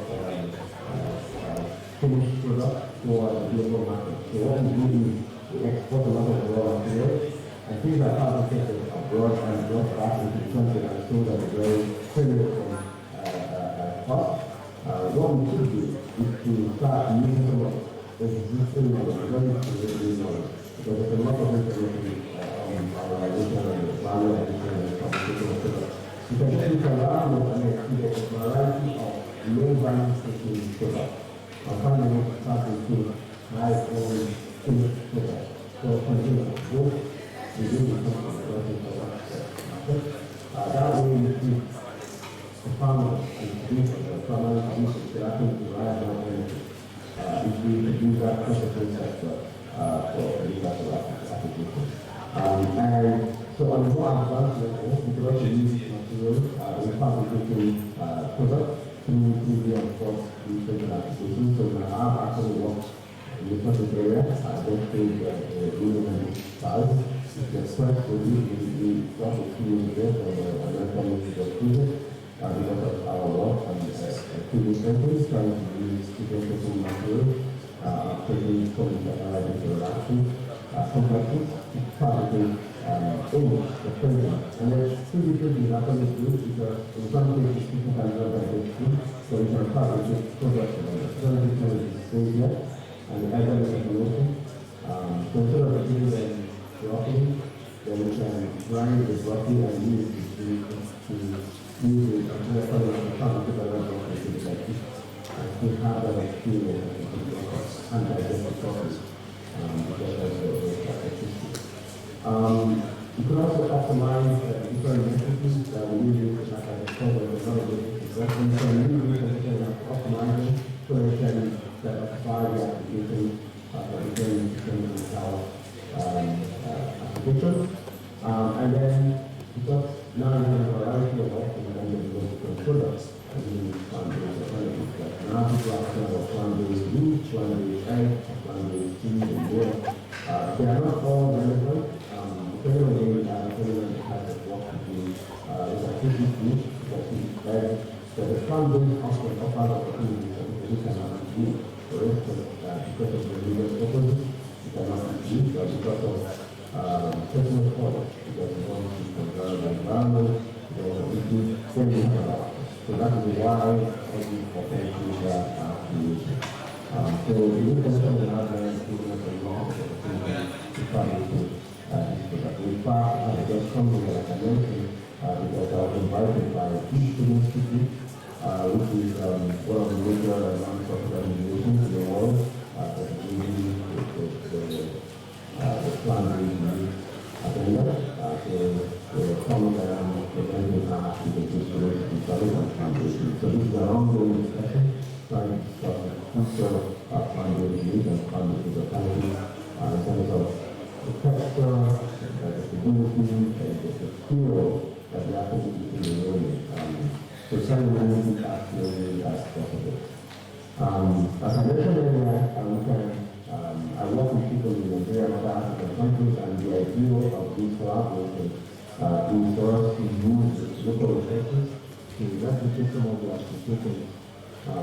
So that way we are able to valorize our products from the country of Nigeria to other African countries and add value to them, both for our population and also for export markets and be able to living for all these. Africa is in a very good position because of the capacity of the agricultural sector. We have a lot of trees, we have a lot of plants, we have underutilized materials, we have so much. And unfortunately, the world is kind of using the reduction efforts to just choose very select few of crops But we discussed a little about going back to the roots for our system and the large part of the use of provided for increasing some of these materials.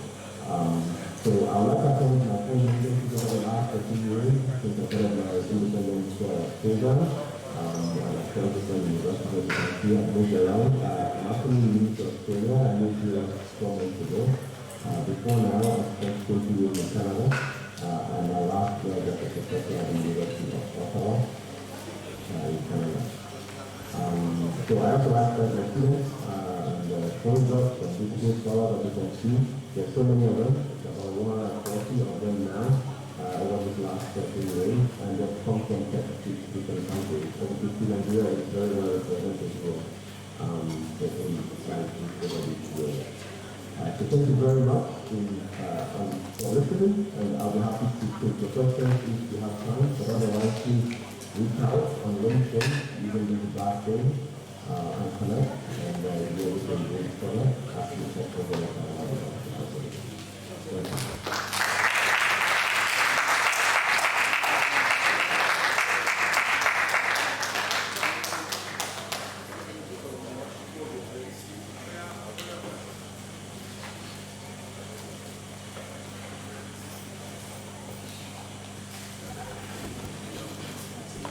We say a very big to Dr. Chipotle. Please let's give him a round of applause again. So now we go to the question and answer segment. So how many of us have questions? One. Okay. Two. Is that all? If you have any questions, raise your hand, please, so that I can take the number then. Okay, two. Okay. Let me start with the name. Your question, sir. Thank you very much. Let me once again thank our distinguished professor of artificial intelligence. Thank you for that very brilliant presentation. Not just like it was brilliant, we could relate with it. So it's very, very, very, very good. Thank you very much. Now, this is my question. It's actually a clarification that I want. Now, we want to see how we can benefit from AI and ML. Now, for us as a faculty, or maybe somebody that has a file, it looks to me as if we need to, the starting point is data collection. I want you to clarify that aspect. For example, as a faculty now, we're interested in climate smart agriculture because last year when we planted cowpea, we had little yield because rain stopped abruptly last year. This is still better. Even now, it's not because we have to irrigate. So that aspect we're very, very interested. So where do we start from? Then that data, how do we go about it? Talk about the former data, then now using machine to now program it to the algorithm and now be able to predict one clarification in that. Thank you very much.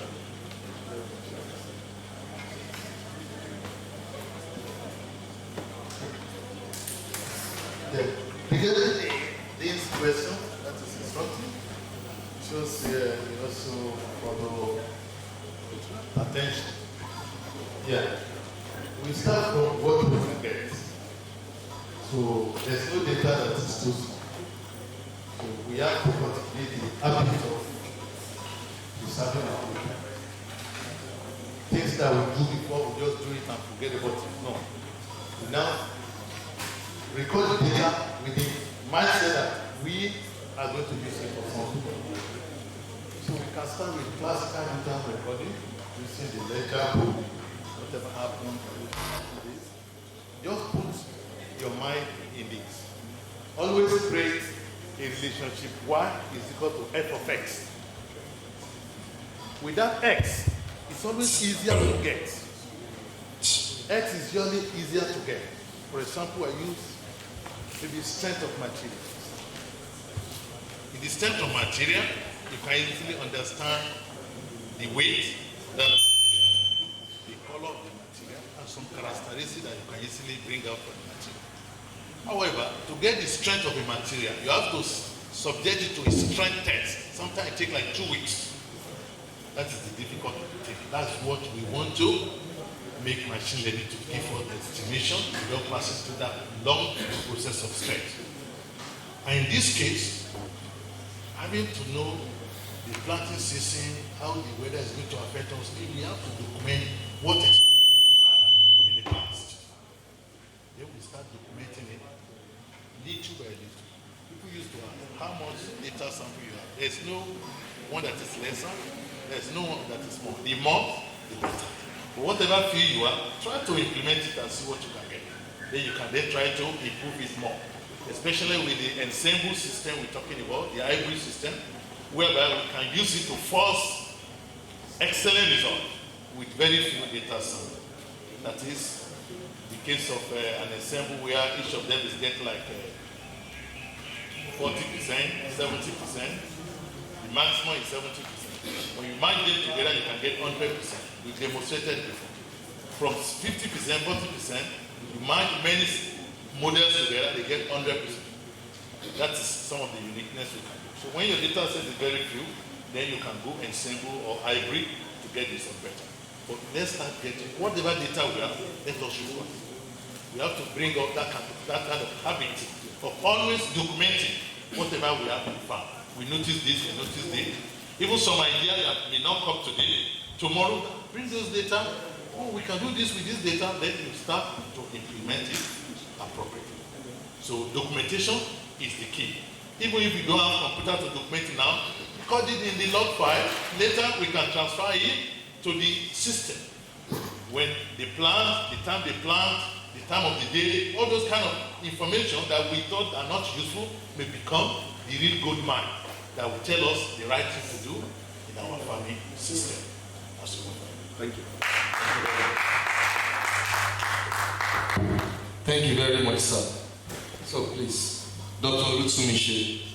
And we have Professor Fagbi also raising up his hand on Zoom. Thank you, sir. Thank you for the thought-provoking lecture. God bless you, sir. I have like 4 issues to raise, and the 5th one is going to be a request. Number 1 is about cost of AI. You know, Nigeria realize 75% of food producers, they are small-scale farmers. So looking at the cost, how are we going to accommodate small-scale farmers in this AI issue? And again, because of fear of employment issue, you know, AI will take a lot of job from people. How do we balance this? That majority will not lose their job based on AI. I know something will happen anyway because it happened during old typewriter and computer set. Again, the last, the third one is the issue that is being raised. I do go to feed. If you meet a farmer in the morning, you ask him a question, go buy in the afternoon, we tell you different things. So we are not faithful about data. Not only that, we requested for food prices in geopolitical zone recently from MPH. What they gave us, different from what CDN gave us. We have, incorrect data here and there. So and in machine learning, we need period data. And if they are not giving us correct data, how are we going to predict well? So we have this issue with data collection, data bounce up. The last question is the issue of electricity. What is the future of developed country? Or low-income country, developing country in this regard? Because all these things cannot work without stable electricity. I know in developed country they don't have this kind of issue, but here it's a big problem. And my request is that we have a course in agricultural economics which targets data science. I don't know if we can collaborate with you where you teach us AI and machine learning. Thank you, sir.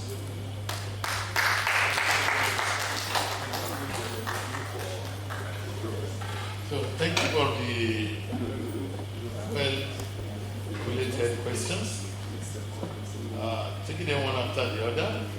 The cost of implementation of AI, yeah, the cost is there. However, we start from what we can do, okay?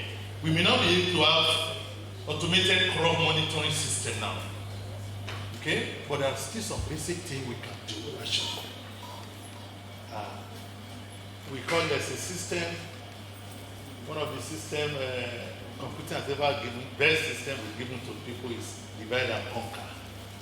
But never allow it to be used against you, against yourself. You use it against your opponent, okay? Or you use it to solve a problem. Break the problem into smaller chunks. And then you solve it piece by piece and you merge it later.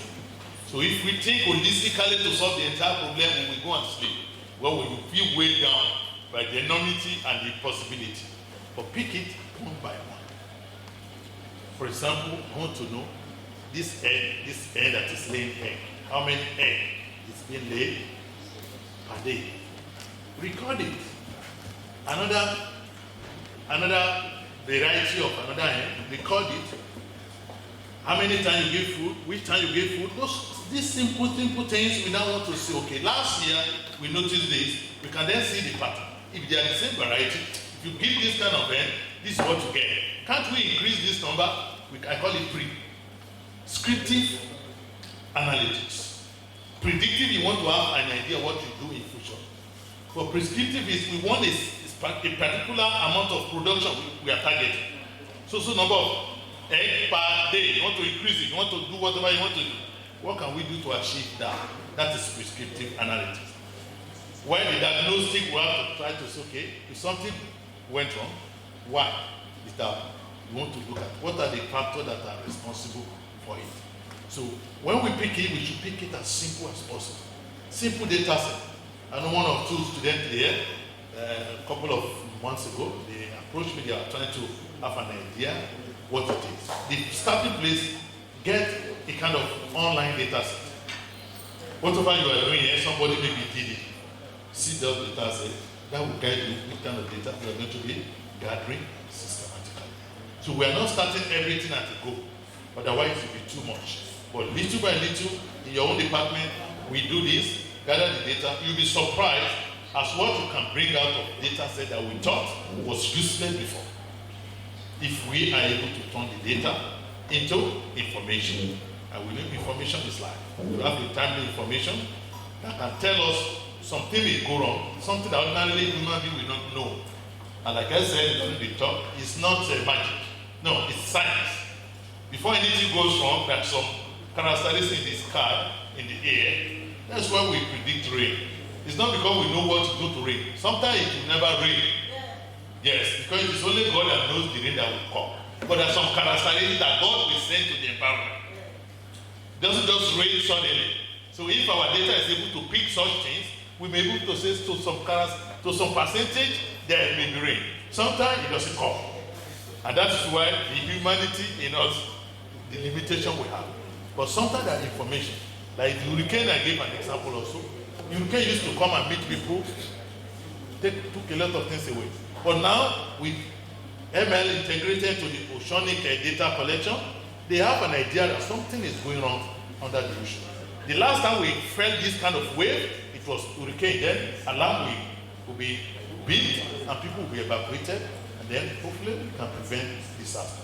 So in our agricultural data, day to day, let's start from something simple. Divide and conquer. Identify a small portion or a small part of your work. Try to record the data. From there you can say, oh, we can do this. Then you keep expanding it gradually as it goes. I remember some years back when someone from physics was trying to see how can they make use of AI in the physics material of science and life. I said, come, start from the basic, the simplest one, strength of material. You can relate with it, with the mass, with the weight, with the length. You can predict what is the strength of this material. It is that strength of material that's usually very difficult and takes time in the laboratory to estimate. So once he was able to relate and make the prediction, okay, then he started relating with other material properties. Okay, I can do it with this. Okay, I can do it with this. This is where we have to start, that it will not be too much overburdening for us, and it will not be scary. People may lose job. Yeah, the concern is real. It has been going on. However, like I showed today, people who may lose their job are people who totally ignore the technology. It's natural. Things change. We have to. I sure somebody who used to film using a recorder. Who has the money to go and hire somebody to come and use a recorder to film today? With the risk associated, it may fall down, anything will happen. And it's going to charge you huge money. And somebody with a drone will do it. I can even deploy in multiple places. This guy can become more successful by learning. Being a professional cameraman is in a better position to program the drone in a better way. But if he decides to ignore it, I don't have anything to do, he will lose the job. That is for sure. However, he quickly integrates it to his own work, he will become the best. People will be looking for him because he can deploy drone in multiple events simultaneously. Just like a medical doctor. In the past, when we talk to the doctor, we want to build this application. We will not give you data because we want to take our job. It's real. It's everywhere. He said, he will not give us data because we'll take it. I said, come. We are building a system that can do what we call preemptive diagnosis. People thought they are healthy, moving about, playing football, they are already sick. Because chronic diseases have been confirmed that it could be in the body for 10 years and you don't have any symptom. The moment the symptom starts, you get to the clinic, just normal headache, they check this, oh, late stage cancer. Why? Why do we wait for that? Because there's no symptom. Because human body, human organs, they are working at a very low capacity. One of the wonders of our Creator. At 25 or 30% capacity. When an organ is affected by a disease, the capacity keeps increasing. There's no complaint. He has extra. He keeps using the extra, 35, 45, 50. When it gets to like 90%, then the pain will start. Then getting up is, oh, late stage. Then we say, okay, we are trying to build a preemptive system. People that are normal people, diagnose them using AI. Let them know they have a particular symptom in their body 10 years before the actual symptom will come. So that they will go to medical doctor to start treatment early. So I told that doctor, we'll bring more customers to you. We're not going to take your job. Okay? So we are bringing in more people to come and test themselves in your clinic. So, okay, this is a good one. Okay? So, in reality, the fear has been real. In recently, was it not Japan and one other country? They actually did extensive work and they found out that, yes, some people will lose job, but they found that 1.1 million will lose job, but there will be 1.9 million job created. It means almost times 2 of job opportunity will be created. Some people also will lose job. But the job creation is more than the one, because otherwise the 0.9 million will not be without job if there's no AI. The AI will give like 2 million jobs and 1 million will lose their job. So that means we are creating one extra, 1 million job extra. So in reality, people need to reskill, and then there has to be government deliberate policy not to touch some areas. This is what I call ethical and responsible utilization of AI. You have a lot of people who can do the job. You want to deploy AI to open this door for us. You want to deploy AI to build security for us on campus, okay? Where are you going to leave the security guy to go and get which job to do? What I'm saying is we don't need those kind of AI. You want AI to come and carry your file in the office, you want to kick away the secretary, we don't need this kind of AI. Some AIs are not necessary. You want AI that will open the door for you in the university, that will sweep the university. That's not our priority. So that a lot of you can lose their job. No, there has to be deliberate government policy that some areas should be no-go area for AI. Even in some developed countries, some states in the US, you can't automate benzene station. This fuel station where you gas station, you take your vehicle there. Some states allow you to just move in, you serve yourself. Some states say no, you must have somebody there selling and making money. Policy has to be made to make sure that some things are not unnecessarily automated. This is how we can deal with this kind of situation. People who are not ready to reskill, to learn more and make themselves relevant may lose their job. But in reality, more jobs will be created. And a single person will make huge opportunity to employ more people. Imagine when you have a system that can do data-based, data-oriented decision making, your crop production become more. You need more people to come and plug this thing. You need more people to come and sell it. You are creating a kind of chain of reaction positively. I look at the positive side while we try to reduce the negative side as much as possible. Electricity, low income, yes, this is a reality, but however, I believe things are changing gradually, especially when people are getting to know about the solar energy. See, I believe that's going to be a big game changer. With solar energy, the solar that's generated in the afternoon, the system will use it in the afternoon and use it also in the night. So things are changing. I want to believe that with that and the willpower and good right government policy that we can, it's really very much appalling and it's challenging that with this, we're feeling the heat inside and we cannot use that heat to also generate something that will cool us down. So I believe we can get there, and with the right government policy, as we started seeing some things, I want to believe we can build on that. Individuals now running their houses on 24/7. I knew someone now is running his farm on solar 24/7. I believe with those ones, gradually we will get there. But these are real potential challenges that we can overcome with dedication and continual striving. And last but not the least question regarding your data science course, I believe that's a welcome development.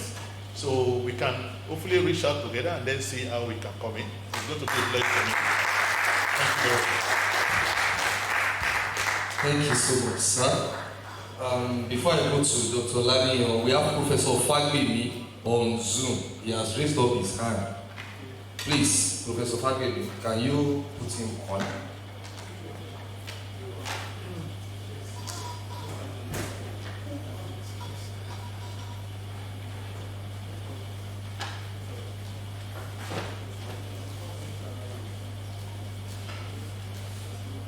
Is he still online?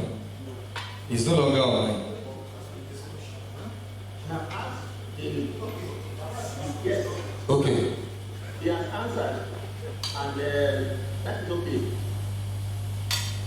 Thank you, sir. Okay, thank you very much, sir. Thank you, sir.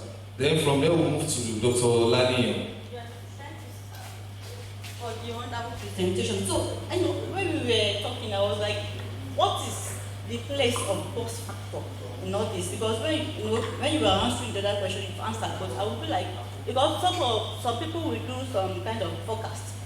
They will do scouting. Maybe they want to say that there will be low-cost invasion in some years to come. But actually, that thing will not happen. When you are doing research, maybe you are doing experiment, say control and something like that. If you don't get the results you desire, you say error has happened. So in case, what in AI, if what we actually envisage do not happen, what do we call that?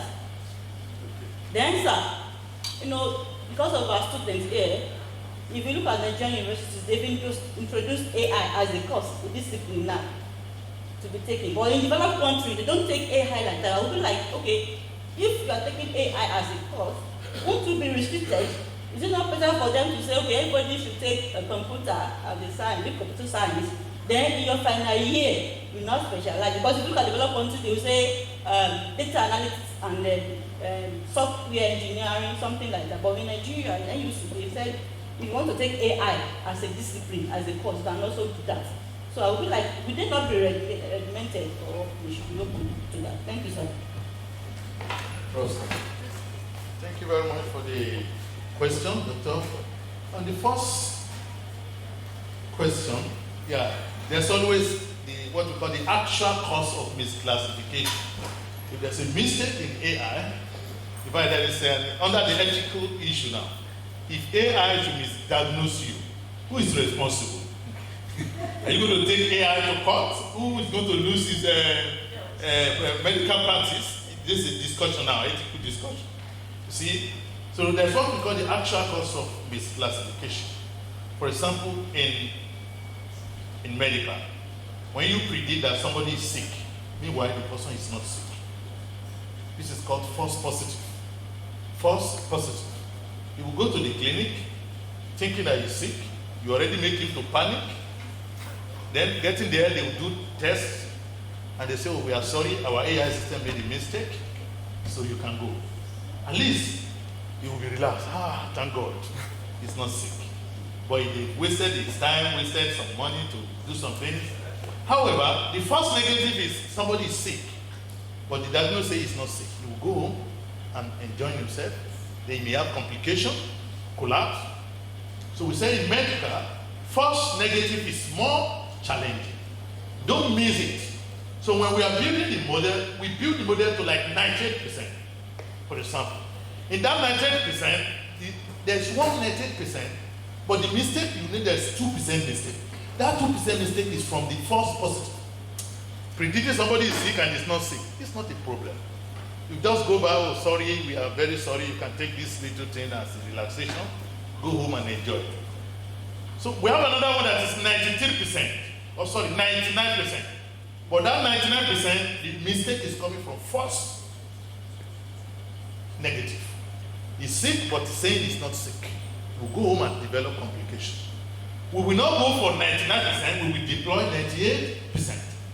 Because the actual cost of mistake is what? Is lower. That 99%, though closer to 100%, but the mistake is making is in the bad side.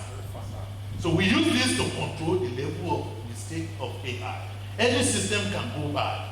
I used to tell people, when you use AI, you use it with your sense. Somebody is using AI to close his door, and his house has no coverage like this. If there is rain, it falls directly in front of his door. And he went for tooth surgery. Coming back, he usually say, open the door will open. But that day, because of the surgery, the voice is changed, open the door, okay? Here is not detecting his voice anymore. And he's so much reliant on AI, he doesn't have a spare key. That is the one that is not implementing AI responsibly, okay? So we should implement AI. We should implement AI responsibly and ethically. Don't just use it and forget yourself. Anything can go wrong in machine.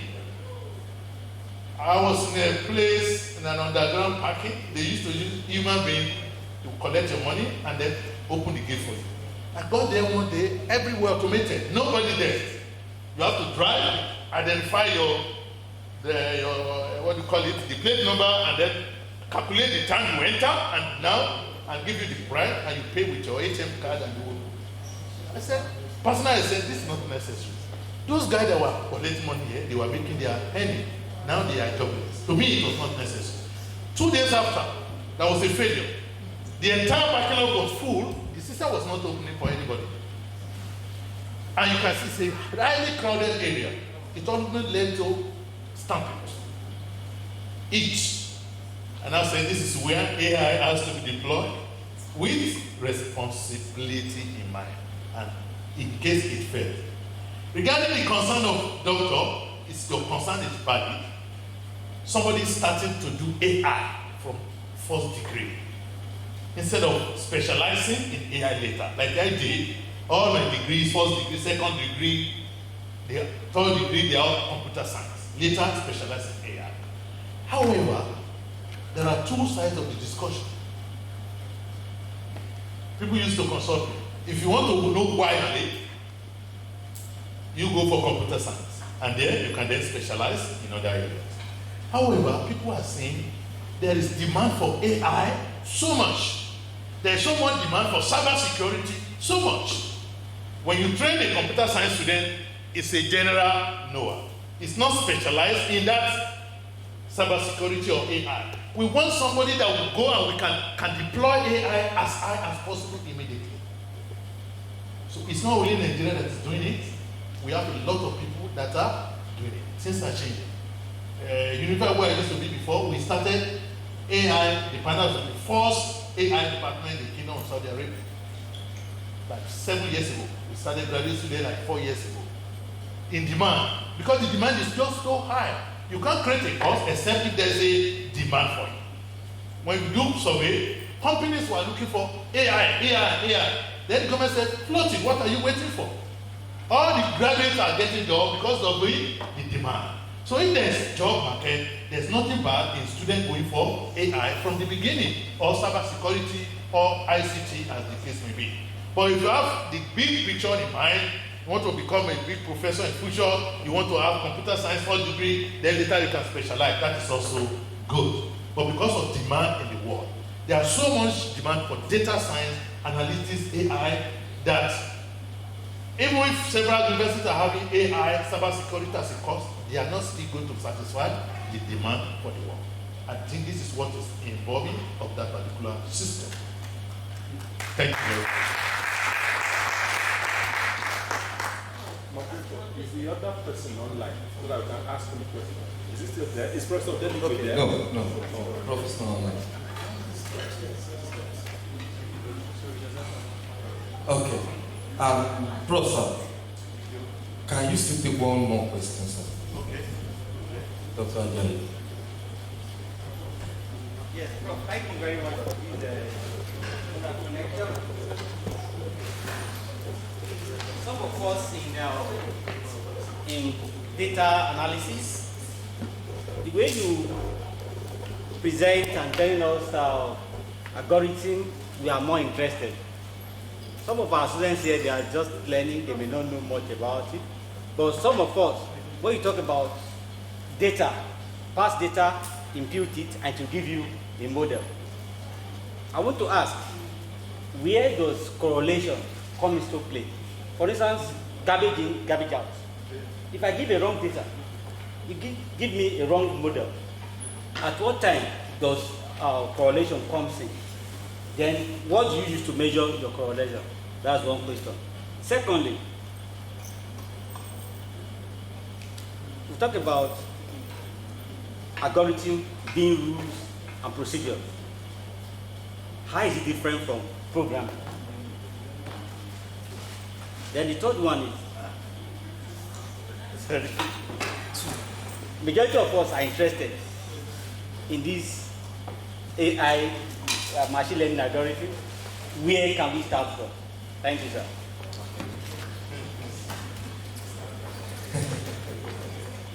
Thank you very much, sir. Okay, thank you very much. Regarding the first question that where correlation comes in, yeah, it's good to get good data sets. So, however, things are changing. No matter the data you get, we say bring it on the table, okay? Don't waste too much time on pre-process. So, we released a book recently, we call it Let the Data Speak.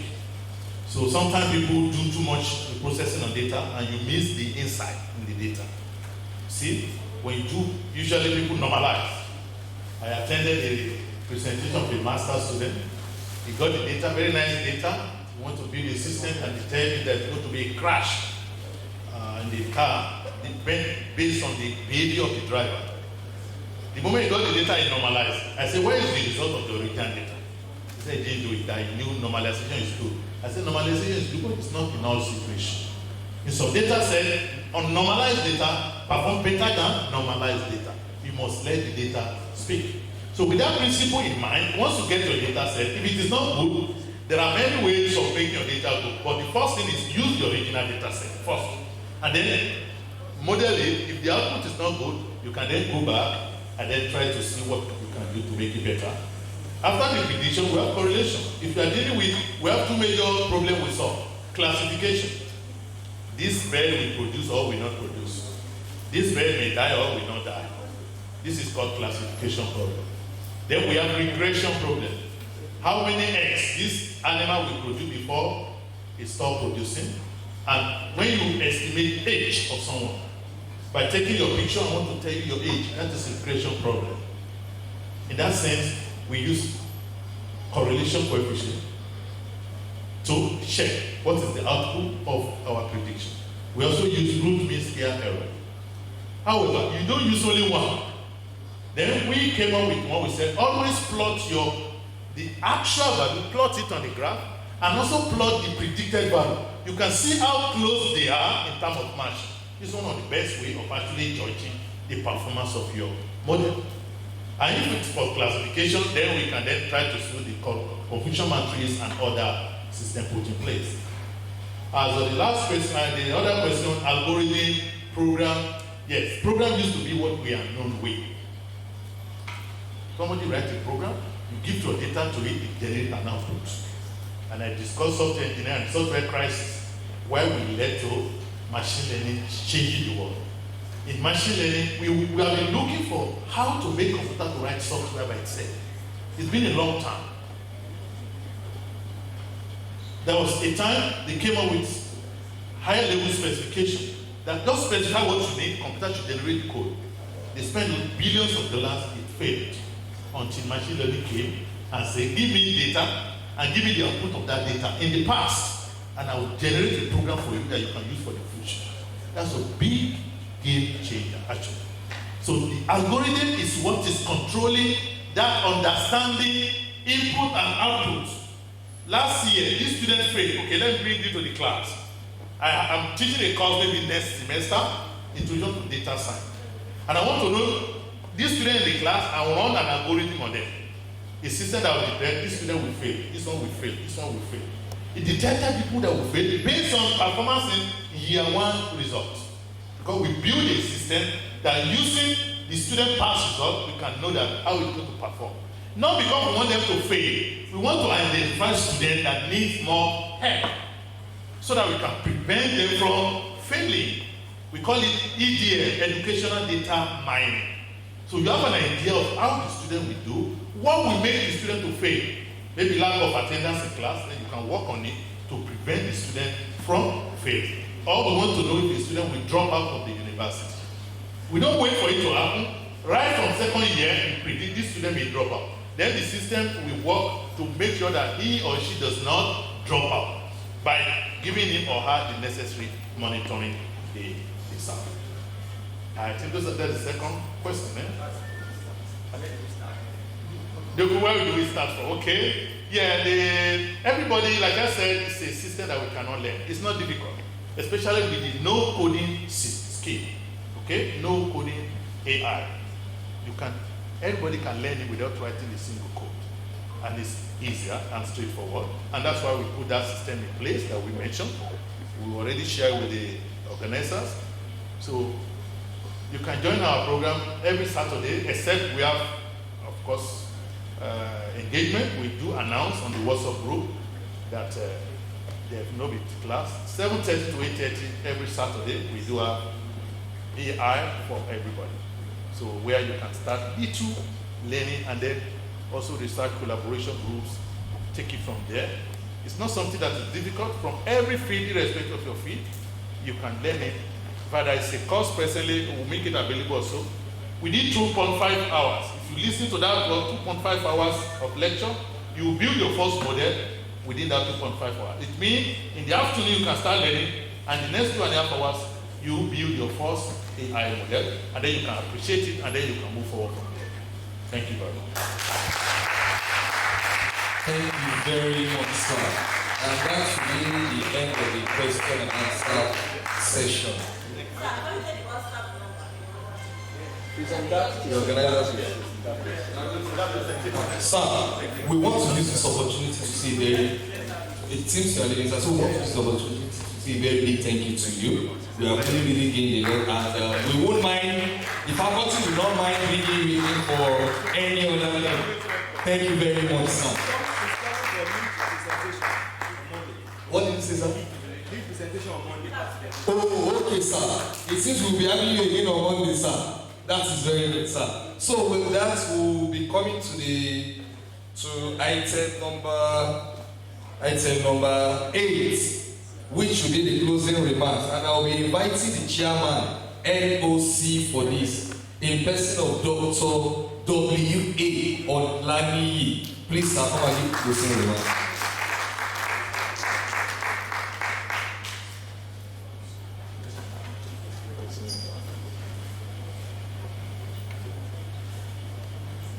Nigerian students. On this note, we appreciate our invited guest speakers from Professor, the Dean of Faculty of Computing, Professor S.O. Olatunji, and also our Professor Cheboike, for taking their time to come here for the presentation at that spirit conference or workshop. Thank them for taking their time, for being patient because of many challenges of the logistics. And also, importantly, our host here, of course, the father of the faculty, for making this a reality, putting his effort by everything here, sitting down here, and that is in person of Professor A.E. Badamasu. Appreciate it.